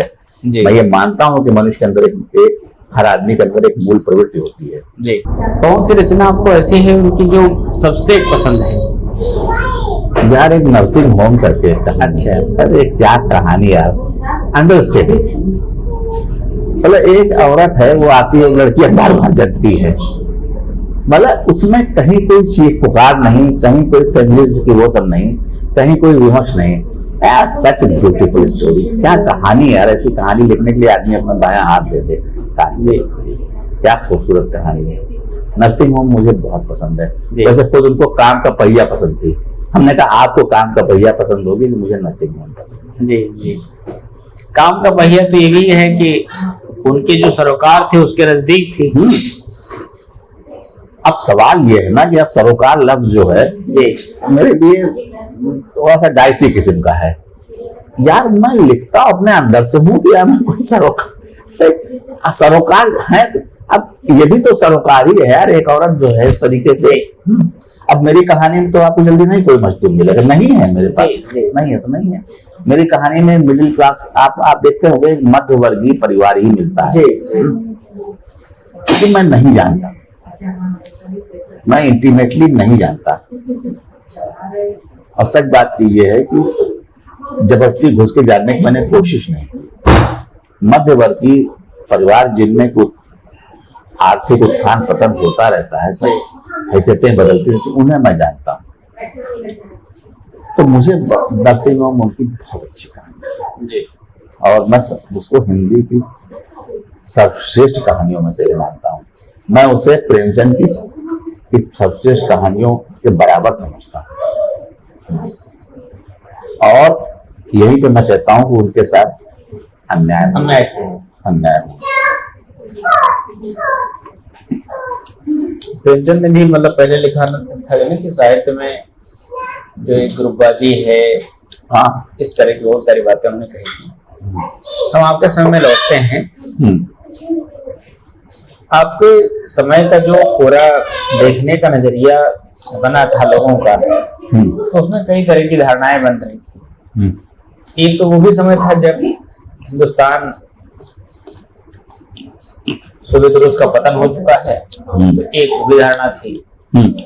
और ये भी है कि जो अमेरिका का नया एक उभार है और वो जो धारणाएं आ रही हैं उसको भी लेकर के लोगों की धारणा बन रही थी। तो इसमें ऐसा भी लगता है कि जो हमारी भारतीय समाज की जो परंपरा थी समाज को देखने की, जानने की, उन दोनों दृष्टियों में कहीं कुछ बदल जाता है। जैसे कि आप प्रेमचंद देखिए, अमरकांत देखिए, तो जीवन बहुत सहज और स्वाभाविक लग रहा था। हाँ, लेकिन ये बाद में स्वाभाविकता गायब होती। तो ये इससे आपने आप दो कैसे- नाम बहुत अच्छे लिए कि उसमें जीवन सहज और स्वाभाविक लग रहा था कि भाई जो जीवन है वही हो रहा है। जी बाद में वही जो आपने कहा ना कि जो लैटिन अमेरिकी प्रयोग है उसने उस सहजता को कहीं ना कहीं प्रभावित किया है। हालांकि उसने नई प्रविधि हमको दी है, जी क्योंकि कहानी जो है यार एक तकनीक भी है, जी साहित्यिक तकनीक भी है, इसको मानना चाहिए। इसको ये केवल ये ना समझ लेना चाहिए कि कलम आपने उठाई और ज्योति पुंज उतरा, ये सब है। जी ये तकनीक भी है, तो इस तकनीक ने उसको प्रभावित किया है। लेकिन ये बात सही है, छोड़ दो। लेकिन ये चीज है जी कि बहुत अच्छा दिखा रहा था, देखो जल्दी से। इसको खाना खिला दो ना। आप मेरे पास आ जाओ, गोदी में आ जाओ, गोदी में। हम सब दम से बैठ के आप अच्छा ये क्या खाएगा, क्या खाएगा देखो जरा। जी साहित्यिक तकनीक भी है, तो वो ये एक फर्क तो आया है। लेकिन हम ये देख रहे हैं कि इस समय के लेखकों में इस फर्क को हैंडल करना आ गया है। वो हैंडल कर लेते हैं अपनी नए आदमी का, नए समाज का वो चित्रण वो कर लेते हैं और काबिलियत उनके अंदर है। खैर वो मेरे एक जनरल वो है कि मैं हमेशा मानता हूं कि आने वाला समय बीत गए समय से बेहतर होगा। मैं तो ये मेरी अवधारणा है। मैं कभी ये नहीं मानता हूं कि जैसे हमने उसी दिन कहा था ना कि भैया हमारी संवेदनाओं को खतरा है। अरे भैया कौन संवेदना करता है यार? 3 लाइन में 15,000 आदमी की मौत निपटा दी जाती है, 100 आदमी मरते हैं, तूफान मच जाता है। हमारी संवेदनाएं पहले की तुलना में अधिक प्रखर हुई, हमारी सामाजिक जिम्मेदारियां पहले ये बढ़ी हैं। अब ये बात जरूरी है कि भाई जो पूंजीवादी तरीका है तो क्या है? आप बताओ पूंजीवादी तरीका, आप मुझे बताओ। जैसे मैं आपसे सवाल कर रहा हूँ तो आप ही क्यों अब ये है कि मतलब केंद्र में तो पूंजी है, मुनाफा उसका मुख्य उद्देश्य है कि हर तरीके से। लेकिन इंसान को रोजगार भी चाहिए, तो अब इसमें कहीं ना कहीं उसको काम भी करना है, तो शोषण करवाने के लिए भी अवसर है। इसका कोई और विकल्प नहीं है हमारे पास। अब इसका ये है कि पहले तो ये देखिए कि एक पूंजीवादी समाज क्या होता है। जी एक पूंजीवादी समाज एस्पिरेशनल सोसाइटी समाज होता है। अपने तो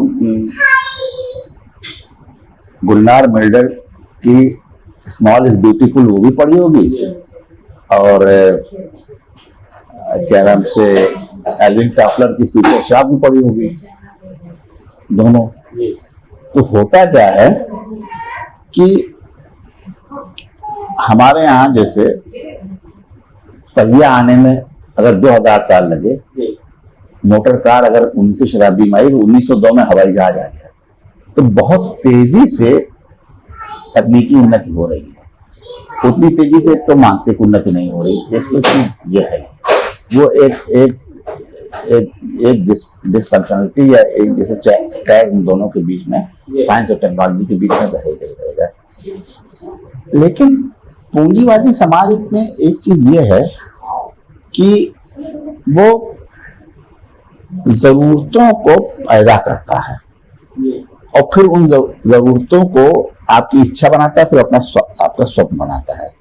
तो उसी में इन्वेंशंस हैं, उसी में कारखाने हैं। जैसे मैं आपसे बताऊं, जैसे मुझे एसी की जरूरत नहीं महसूस हो रही, हो सकता है आपको हो रही हो, लेकिन कुछ दिनों में वो एसी को उसने आपकी जरूरत बना दिया है, बना दिया ना। तो एसी को जरूरत क्यों बनाई है?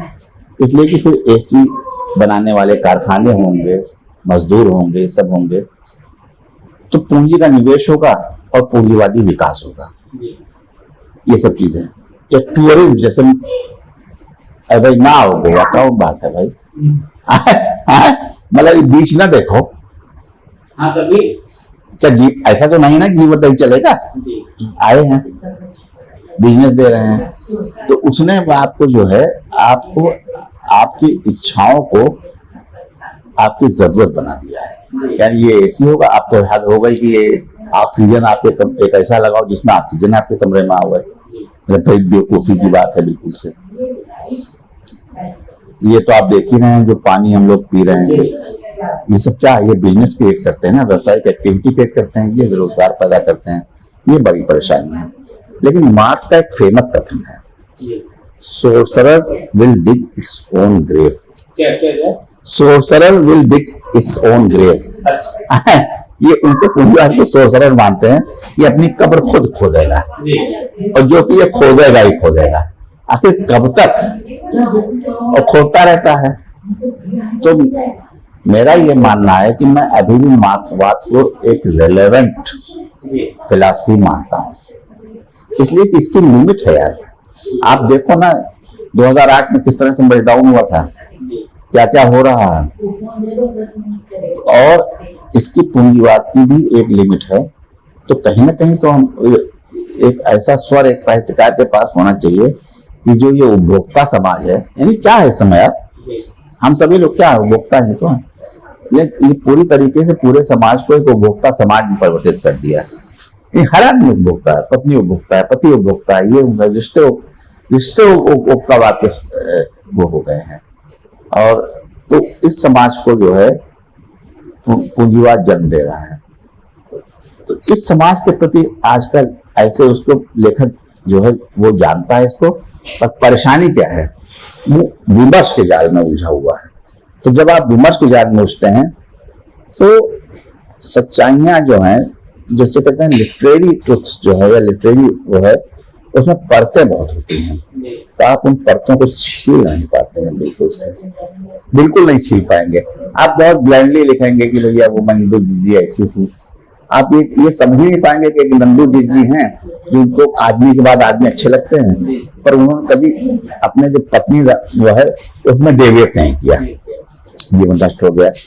तो पर जैसे कहते हैं कि ट्रुथ एंड लिटरेरी ट्रुथ है, ये है लिटरेरी ट्रुथ में बहुत लेयर्स है, तो वो लेयर्स आप नहीं पहुंच पाएंगे जब तक कि आप इस बात को नहीं समझते हैं कि क्या चीज है। भंडारी की कहानी है ना कि वो जो यही सच है, तो वो जो नायिका है वो भी ये कहती है कि अभी का सच ये है। हाँ, तो जिंदगी में सच का जो मानक बनाया जाता है वो बहुत तेजी से बदलता है। हाँ, जैसे एक समय वही उसको प्रेमी जो है सबसे सुंदर लगता है, हाँ, लेकिन धीरे धीरे जब हटती है बातें, समय बदलता है, हाँ, तो उसकी जैसा आ जाता है। हाँ हाँ, फिर कलकत्ता लौटती है तो फिर वही आदमी आता है। तो उसी मोमेंट को मानती कि यही सबसे हमारा आखिरी मोमेंट है, बस सबसे प्रेम का है, सबसे प्रेम का है।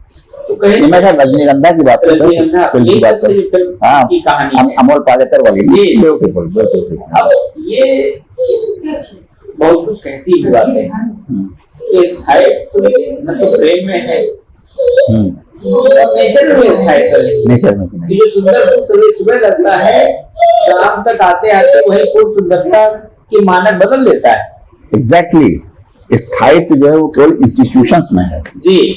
मैरिज का इंस्टीट्यूशन जो है उसको जकड़ देता है जी, उसे स्थायित्व प्रदान करता है। अब आप ये क्वेश्चन कर सकते हैं कि इसकी जरूरत क्या है, मैं कहता हूं इसकी जरूरत है, इसलिए कि ये हमारी एक लीगेसी है जिसको हमें पहुंचाना, ये हमारे आगे ले जाना है। तो अगर हमें उसे आगे ले जाना है तो we need this institution, the institution. बस इतनी बात है। लेकिन कुछ बातों में तो हमें खुलापन भी जरूरी है। हाँ, खुलापन जरूरी है, पर खुलापन, सवाल ये है कि खुलापन जितना दूसरों के लिए हम कहते हैं क्या उतना हम स्वीकार कर सकते हैं? जैसे हमने मान लिया कि हम एक ऐसी कहानी को बड़ी प्रशंसा करते हैं जिसमें इनफाइडेलिटी है, जी हैं? यानी जैसे पर पुरुष गमन या पर स्त्री गमन कहते हैं। अब यहाँ पर मैं आता हूँ कि क्या हम अपने जीवन में उसे स्वीकार कर सकते हैं? जी अगर भाई हम अपने जीवन में नहीं स्वीकार कर सकते हैं तो हम क्या उसे कलात्मक और खूबसूरत मोड़ देकर बाहर ही रख सकते हैं जी या उस पर बिल्कुल नहीं लिखें? जी जी सबसे पहले जरूरी है कि भाई आईना साफ होना चाहिए, बिल्कुल है जी। ये नहीं होना चाहिए कि आईना नहीं साफ है और आप कुछ लिखे चले जा रहे हैं, जी। इसलिए कि ये मांग है जी जो आजकल और लो यार जी जी मेरा मानना इसमें दूसरा है। बोला, हाँ कहिए बिल्कुल। मेरा मानना ये है कि जैसे चाहे वो पति पत्नी संबंध हो या प्रेमी प्रेमिका के संबंध हो, उसमें हमारी राय परंपरागत अगर रहेगी तो चीजें बिगड़ेंगी। चीजें वो मतलब नए, क्योंकि समय बदल रहा है तो हमें अपने प्रेम का संबंध भी, पत्नी का संबंध भी बदलना पड़ेगा।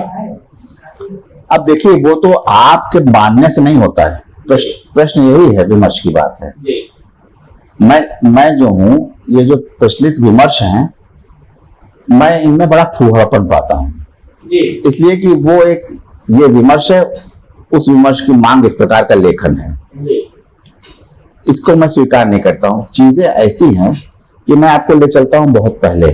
जी फर्ज एक समय ऐसा था कि स्त्रियों के लिए शिक्षा ही नहीं थी, जी फिर वह नई स्त्रियों को शिक्षा प्राप्त करनी चाहिए, लेकिन उनके लिए घर में टीचर आएंगे। जी फिर क्या हुआ कि नहीं, घर में टीचर नहीं, स्त्रियों के लिए अलग से कॉलेज खुलेंगे। जी बाद में को एजुकेशन आई। तो ऐसे ही संबंधों के बारे में है कि वो अपनी गतिकी डायनेमिक्स जो है, जी वो विकास जो आर्थिक विकास का जो क्रम है वो खुद तय करते हैं। क्योंकि हमें याद है हमारे समय में औरतें या तो टीचर होने या नर्स होने या ज्यादातर उसकी गायनिक्स की डॉक्टर होने, गायनिक डॉक्टर होने है। अब बदल रहा है, अब औरतें केवल गायनिक्स की डॉक्टर नहीं होती है, बाकायदा उसकी होती हैं। टीचर्स भी आप देखिए कि वो केवल टीचर्स की भूमिका तक निर्धारित नहीं है, तो वो खुद ही चीजें बदल रही हैं। इसमें कोई एक पैट्रोनाइजिंग रवैया, मुझे इसमें एक पैट्रोनाइजिंग रवैये की गंध आती है कि नहीं, पति पत्नी का संबंध बदलना चाहिए। अरे भैया वो खुद ही बदल देंगे, आपको उसके लिए कोई अपनी ओर से बहुत उदार हो करके उन्हें ये सैंक्शन देने की जरूरत नहीं है। ये उदार होना, उदार होकर उन्हें सैंक्शन देने की स्वीकृति देना है, ये बहुत ही पैटर्नलिस्टिक और एमसीपी रवैया है ये। वो खुद ही बदल देंगे और आपको बदलने के लिए विवश कर देंगे।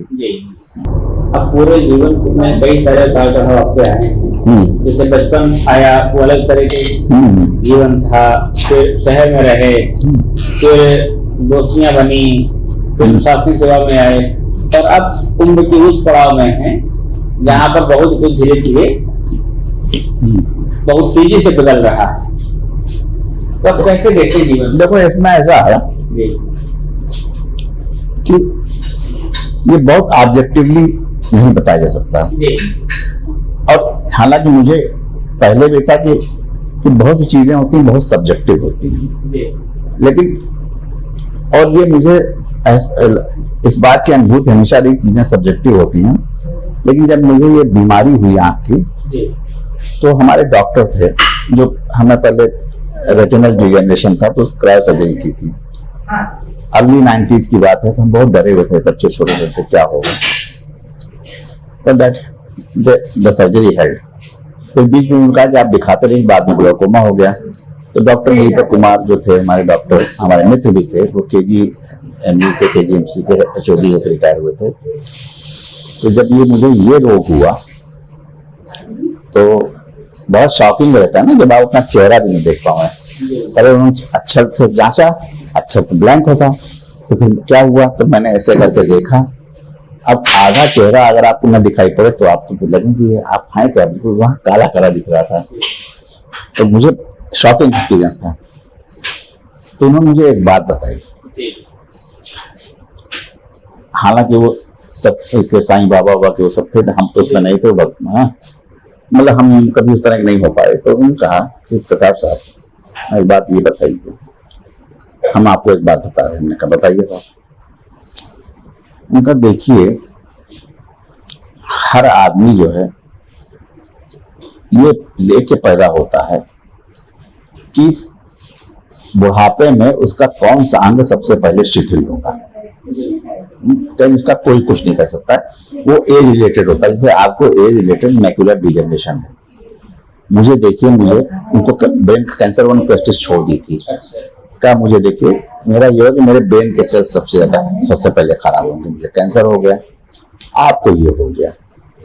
तो हमने कहा डॉक्टर साहब मैं आपकी बात अप्रिशिएट करता हूँ, इसलिए कि जब मैं संगीत नाटक अकेडमी तो वो बात रह गई। तो मेरा कोई खास संगीत का, आप जानते हैं हम लोग तो कहीं भी पोस्ट कर दिए जाएंगे अपना। मैं पशुपालन विभाग के संगीत नाटक अकेडमी में आया, तो ये होता कि तो यार जानवरों विभाग से आया है, लेकिन हालांकि मैं पढ़ता लिखता बहुत था तो मुझे दिक्कत नहीं हुई, मुझे आनंद आया उसमें। तो मैंने कहा यार एक वर्कशॉप कराई जानी चाहिए कि भैया ये तो ठीक है आप ध्रुपद सुन रहे हैं, ख्याल सुन रहे हैं, ठुमरी सुन रहे हैं, पर ये है क्या। तो मैंने वर्कशॉप कराई, तो ध्रुपद की भी हुई, ये सब हुई। तो मैंने एक जिज्ञास के रूप में, जो कि मैं जिज्ञास था भी, मेरी कोई नॉलेज या मेरी गति ऐसी नहीं थी। मेरी तो मैं 50s 60s के फिल्मी गाने मुझे अच्छे लगते थे, तो ठुमरी में थोड़ा बहुत ठुमरी जान लेता था ना। तो पंडित छंदूलाल मिश्र थे बनारस के, आपने नाम सुना होगा। तो मैंने उनसे सवाल किया, हमने कहा ये बताइए कि ये जो आप लोग मारो न बांध करते हैं 10 बार, तो ये आदमी मतलब कैसे इसको कितनी देर सुनेगा। उनका आप एक बात बताइए, क्या मारो न बांध एक ही तरीके से बांध मारा जाता है? अरे 1000 तरीके से अखियों के बांध मारे जाते हैं। तो ये वही है जो हम कहते हैं मारो न बांध। फिर बाद में मैं ऐसे गया, एक बार मुझे थोड़ा सा रुचि इससे सब में, बोटेनिकल गार्डन में, इसमें सब में। तो मैंने एक बार एक पेड़ को देखा गौर से, तो देखा कहने को तो वो इस प्रजाति का पेड़ है, लेकिन कोई पत्ता एक जैसा नहीं है, और ना हर किसी पत्ते की गिरने की लय एक जैसी है। तो मुझे ये जीवन का सत्य समझ में आ गया कि यार हर आदमी डिफरेंटली मेड है, और कोई भी विमर्श जो इंसान को एक समुच्चय का एक जैसा आदमी बनाना चाहे, वो मुझे स्वीकार नहीं है। और इसीलिए मैं अपने को हिंदू मानने में कोई दिक्कत मुझे महसूस नहीं होती। मुझे अच्छा लगता है अपने को हिंदू कहना, यार इसी धर्म में तो सब कुछ संभव है ना। आप मुझे बताओ, अगर मैं कह दूं कि मैं भगवान को नहीं मानता, तो क्या मेरी कोई गर्दन काटने आएगा? चारवाक की गर्दन कटी इस देश में, नास्तिक थे लोग। कोई बताए, कोई उदाहरण था? जैनों की गर्दन कटी, वो तो नास्तिक हैं, वो तो कहते हैं ना कि ईश्वर ऐसी कुछ नहीं। बौद्ध धर्म एग्नोस्टिक है। कुछ हुआ? जवाहरलाल नेहरू एग्नोस्टिक थे।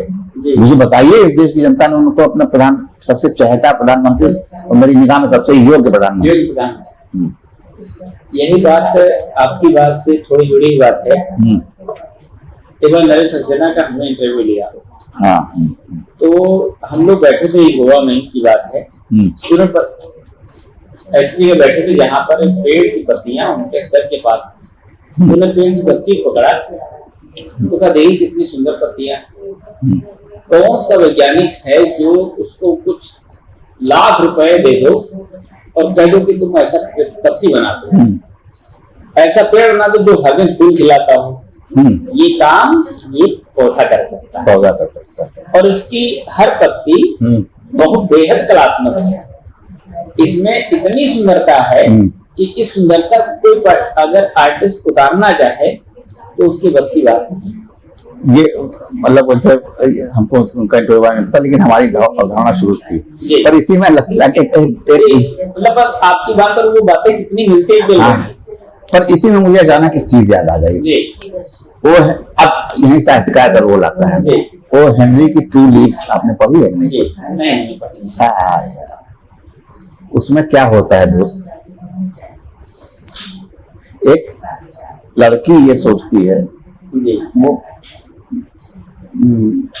बीमार बहुत है, और उसके दिमाग में पता नहीं कैसे ये वहम आ जाता है कि ये एक पेड़ है उसके खिड़की के सामने जो झड़ता है, पत्तियां झड़ती हैं। बेटा, हाँ। देखो यही मजेदार बात है, जी विनोद चाहिए गुण। जी हम लोग तो कहें तो उसके मन में ये वहम आ जाता है कि जब ये सारी पत्तियां झड़ जाएंगी उस दिन मैं मर जाऊंगा। जी अंततः बता 2 पत्तियां जो है वो नहीं झड़ती हैं, जी झड़ती ही नहीं है, जी फिर धीरे धीरे रिवाइव कर अपने को और जी जाती है, स्वस्थ हो जाती है। पता चला किसी उसके पिता ने, अब ये मुझे नहीं याद है समय, पिता ने किसी चित्रकार ने 2 पत्तियां पेंट करके वहां लगा दी थी। अच्छा अब आप सोचिए ना, जो लोग कह रहे हैं साहित्यकार का रोल क्या है, यार ये रोल है।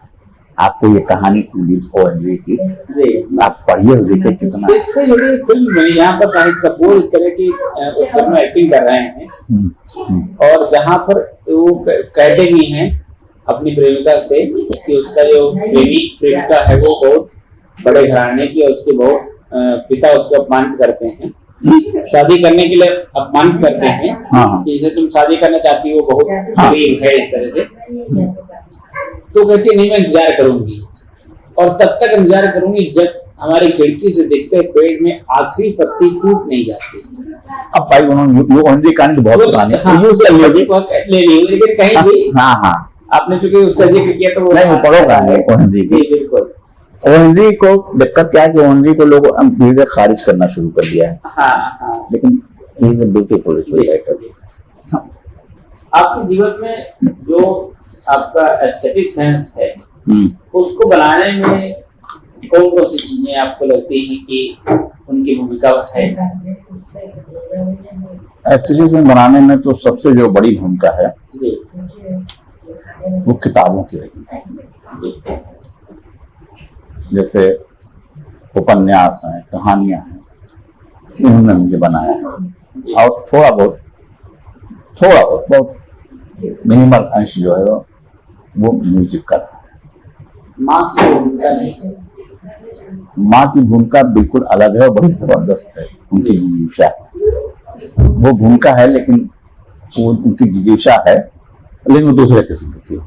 तो उनका कोई मेरी माँ जो थी वो केवल दर्जा आसपास थी और कोई उनके अंदर ऐसी कोई साहित्यिक वो नहीं थी, कोई पढ़ने वाली। तो लेकिन ये हमारे अंदर ये जितना साहित्यिक वो है ये मुझे अपने बाबा से आया, क्योंकि वो आखिर तक पढ़ते रहे और लेटेस्ट पढ़ते रहे, मंगा करके पता नहीं कहाँ से क्या मंगा पढ़ते थे। तो ये संस्कार तो मुझे अपने बाबा से प्राप्त हुआ। अच्छा हाँ, वही मेरे जीवन के प्रेरणा पुरुष जिसे कहना चाहिए। प्रेरणा पुरुष क्या कहिए, मतलब जो ढले हैं मेरे जीवन में। ये भूमिका की बात अलग है, एक व्यक्ति आपके जीवन में ढल जाता है और आपको लगता ये है कि आप उसी का पुनर्जन्म तो नहीं है। अच्छा हाँ, क्योंकि मेरी अपनी अवधारणाएं पुनर्जन्म और पूर्वजन्म के बारे में। मेरा ये मानना है कि जैसे बिटिया तुम्हारी है, ये कोई पुनर्जन्म ये तुम्हारा पुनर्जन्म है और तुम्हारी वाइफ का, इसलिए कि तुम्हारे फिजिकल फीचर्स, तुम्हारे मेंटल फीचर्स, तुम्हारी जितनी चीजें लेके ये पैदा हुई है। ऐसे ही तुम जो है तुम्हारे पिता, तुम्हारे माता पिता तुम्हारे पूर्व जन्म है। यही है मेरी धारणा। मुझे लगता है कि मैं उनका पुनर्जन्म हूं तरीके से। सबसे बड़ा प्रभाव तो उनके जीवन में रहा होगा। और ये जरूर है कि लेकिन चीजें जो जेनेटिक्स आप वो करते हैं, आप उससे भाग नहीं सकते हैं। मेरे बाबा कभी न पीते थे ना करते थे। फादर हमारे विलासी थे, पीते थे, खाते थे, गुड़दौड़ करते थे। मैं कभी सोचता था ये जब वो पीते थे, मैं पीते हुए देखता था, मुझे लगता था मैं कभी नहीं पीऊंगा। लेकिन इसका एकदम उल्टा हुआ। सबसे पहले मैंने शराब 45 वर्ष पहले पी और वो एक शादी थी, अरिस्टोक्रेट नाम की एक शराब आती थी जिसके क्वार्टर, तो हम 3 जने क्वार्टर लिए, शादी थी, पिए अपना। इसके बाद जा के लोगों से सामने बात करें कि लोग समझें कि ये साला। तो एक हमारे दादा थे, उनका साले हमें पता है कि तुम पिए हो, हमें आके सुंघाने की जरूरत नहीं है, जाओ सीधे वो कचौड़ी और जो है पत्तल लेके जाओ, कचौड़ी, शादी थी, मतलब पर्सनल जो काम करो, उस समय ये सब नहीं था ना, पंखा बैठाई होती थी साले वहां जाओ और सीधे कचौड़ी परसो, हमें पता है पियो, हमें सुनाओ ना आया है तो मैं सोचा नहीं कभी पीऊंगा, लेकिन हुआ क्या कि आप भाग नहीं सकते अपनी जीन्स से बहुत ज्यादा, और भागना नहीं चाहिए। अब यार मुझे बढ़िया लगता है, मुझे बड़ी दिक्कत उन लोगों से होती है जो बाइनरिकल टर्म्स में, या जैसे पोलर टर्म्स जिसे कहते हैं, कि वो सोचते हैं पोलर जो है डिस्टेंस से, जो पोलर जड़ता मैं उसे कहता हूँ। हमसे लोग पूछते हैं पहले जितने कुछ चौरवा सब है, तो आप कहते हैं आप फलाने बाबा का प्रवचन, आप उनका प्रवचन बहुत अच्छा होता है, तो हमारा मन होता है कि साले तुमने घूस लेके इतना पैसा कमाया है, तो तुम्हारा प्रवचन करना, पूछता तुमने ये पैसा कहाँ से कमाया है, तो दूसरा तो हम ये नहीं कहते। हमने कहा तो हमसे वो पूछते हैं तो आप भौतिकवादी हैं? हमारा मन होता है कभी कभी कि भाई ये पोलर टर्म्स में, आप ये पोलर टर्म्स में क्यों सोचते हैं कि मतलब अगर मैं पूजा पाठ में या मंदिर जाने में मेरी दिलचस्पी नहीं है तो मैं भौतिकवादी कैसे हो गया? भौतिकवाद है, और अगर भौतिकवादी हूँ तो आप ये तो देखिए कि आप तो भौतिकवादी नहीं, आपके कर्म क्या और मेरे कर्म क्या है, जबकि मैं भौतिकवादी हूँ। तो भौतिकवादी होना जो है, मैं उसे एक अच्छा काम समझता हूँ कि आप समझते हैं कि इस दुनिया में अच्छा समाज बनाने की जिम्मेदारी ईश्वर की नहीं है, मनुष्य की है। आप तो वहां प्रवचन सुनने चले गए, हम तो ये जानते हैं कि मनुष्य की जिम्मेदारी है। तो मैं इस सेंस में बिल्कुल भौतिकवादी हूँ कि ये समाज बनाने की जिम्मेदारी हमारी है, ये ईश्वर की नहीं है।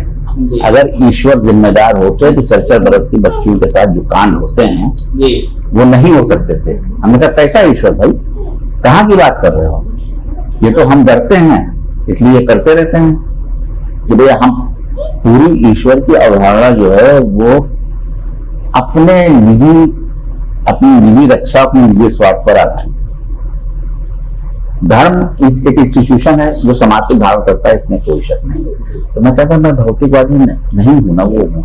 फिर कभी कभी बहुत फूफा ढंग से मैंने कि आई विश कि उनको कोई ऐसा रोग हो जाए आध्यात्मिक वालों को कि साले रोग है फिर उसमें काम से। तो मैंने कहा कि अगर इंसानों को पाइल्स और फिस्टुला हो जाए तो हम इनसे पूछा कि ये जो है ये भौतिकवादी के अध्यात्मवादी है।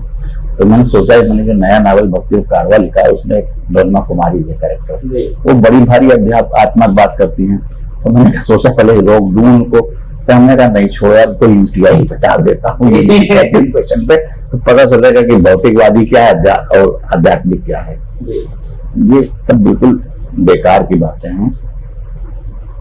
पूरी तरीके से मनुष्य ही निर्माण जो है वो ये है, समाज के लिए जिम्मेदार वही है, वही समाज में करता है। लेकिन man is the measurement of all things, जो ये ग्रीक फिलॉसफी थी। इनफैक्ट ये फिलॉसफी पुरानी ग्रीक फिलॉसफी थी, ये बाद में रिवाइव हुई है। ये भी गलत है, इसलिए मैन जो है वो अकेला प्राणी इस दुनिया का नहीं है।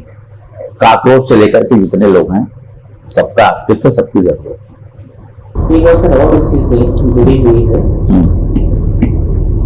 कि जब आप जीवन को इतना सुंदर मानते हैं और मानते हैं कि जो इंसान है सबसे उसकी बड़ी भूमिका है, बड़ा मायने भी उसका है, तो वही इंसान की जब इंद्रियां धीरे धीरे शिथिल होने लगती हैं तो क्या बदलाव आता है, क्या लगता है उससे हमारे सोचने विचारने में क्या आता है या आता है? इसमें एक आसन आने वाली मृत्यु का भय समाने लगता है हृदय के अंदर। असल में मैं मृत्यु के क्षण के बारे में बहुत कल्पना किया करता हूँ कि वो क्षण कैसा होगा, उसके बाद कुछ है कि नहीं है। और बड़ी दिलचस्प बात यह कि अगर ये मैं जान जाऊं कि उसके बाद कुछ नहीं है तो घबरा जाता हूँ, और यहीं पर धर्म इंटरवीन कर जाता है, तो ये बताता है कि नहीं मृत्यु अंत नहीं है। बड़ी घबराहट होती है सोचकर कि मृत्यु के अंत है, ये प्रॉब्लम बड़ी भारी होती है कि जब शिथिल होते हैं तो वो सब बढ़ता है, फिर धीरे धीरे देखता है कि अब मृत्यु की ओर हम बढ़ रहे हैं, ये हो रहे हैं, तो मृत्यु का भय जो है वो समाने लगता है। और मृत्यु की मैं बड़ी सुखद कल्पनाएं किया करता हूँ। वो मृत्यु जिसमें पीड़ा ना हो, और मृत्यु जिसमें भय ना हो, वो मृत्यु जिसमें कहीं कोई पीड़ा ना हो, मृत्यु ना हो, इस भय ना हो, ऐसी में पीड़ा ना हो, भय ना हो, ऐसी मृत्यु हो। और फिर वो मृत्यु जो कि ये आश्वस्त करे कि अंत नहीं है। तो ये एक प्रकार से एक स्पिरिचुअल क्वेस्ट हो जाती है। डेथ जो है वो एक स्पिरिचुअल क्वेस्ट हो जाती है, हैं? ये आता रहता है।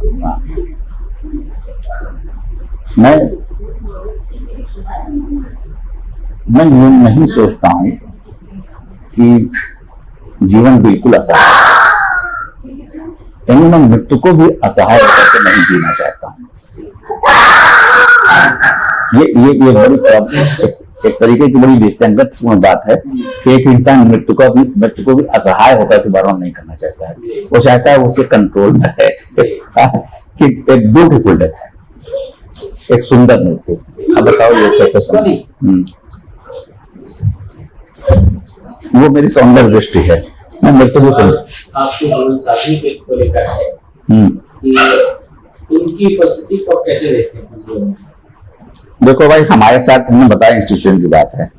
हमारे साथ मामला ये है, वंस मैरिड ऑलवेज मैरिड। अब वो उपस्थिति है या नहीं है, झगड़ा होता है नहीं होता, ये सब बिल्कुल इमैटेरियल चीज है यार। ऐसी चीज ये है कि मैं इस बात को बहुत ही बेतुकी पूर्ण मानता हूं। तुमने शादियां देखी होंगी, करोड़ों की शादियां होती हैं। वो शादी क्या होती है? वो बच्चे लगता है कास्ट्यूम ड्रामा हो रहा है, साल भर चलती नहीं है।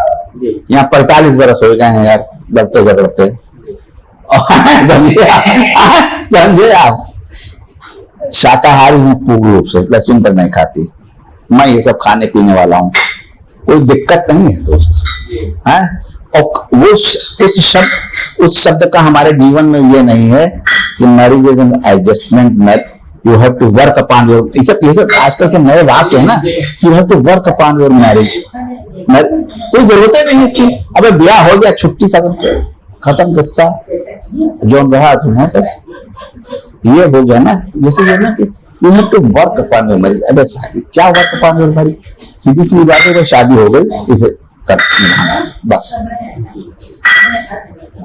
अब उसके बाद कोई वर्क अपान करने की कोई बात नहीं बनती है। ये जो वर्क अपान करने वाले हैं इनके ब्याह करते हैं। अभी कभी ऐसा समय आ जाए कि आपको एक ही चुननी पड़े, तो आप किस को चुनना चाहेंगे? अच्छा क्यों? इस पर पत्नी बीच में कुछ कह गई, खत्म करो। असल में होता है जब आदमी अधराता है ना तो उसकी और चीजें कम मजबूत है, श्रवण शक्ति मजबूत हो गई है कि हम इसे ही सुनना पसंद करेंगे कि भाई इसलिए तो हम बताएं। इस पूरे इंटरव्यू में अगर मेरा कोई क्रक्स वाक्य है या जैसे कहें कि मैं उपसंहार करूंगा, देखो आप शिक्षक उसके मतलब एकेडमिशियन है, आपके लिए पढ़ना लिखना एक बौद्धिक आवश्यकता भी है, बौद्धिक अभ्यास भी है और एक बौद्धिक सजावट भी है। तीसरी चीज भी है ना, ये सब कुछ जो है बौद्धिक है। मैं अगर टीचर्स बनने के बाद एक ढेला न पढ़ता, मैं देखता हूँ बहुत से लोग अखबार मुश्किल से पढ़ते थे, उसके बाद मेरा काम चल जाता है। लेकिन मेरे लिए पढ़ना न तो कोई बौद्धिक आवश्यकता है, न बौद्धिक उपकरण है, न बौद्धिक सजावट है, न कुछ है। मेरे लिए पढ़ना और लिखना एनजी का स्वाद है, एनजी का स्वाद है ना, वो ऐसे ही जैसे ही तो ये फर्क है। जी हाँ, तो ये मेरे लिए एक आनंद का स्वाद है। मुझे मजा है, मुझे अफसोस होता है कि तुम्हारी किताब रखी हुई है, मैं उसको पढ़ नहीं सकता। मैं एक आनंद का स्वाद शिक्षित हो गया, क्योंकि मुझे अच्छा लगता है अच्छी शराब, अच्छा खाना।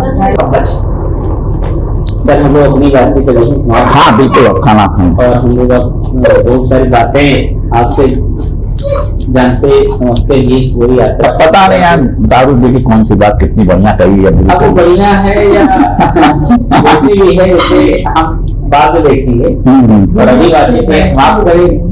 आपका बस कंक्लूजन यही, थैंक यू, कि भैया ये मेरे लिए कहीं से कोई जो है वो इंटेलेक्चुअलता नहीं है। हाँ बस ये एक एंगी का स्वाद है पढ़ना लिखना। जी जी धन्यवाद सर।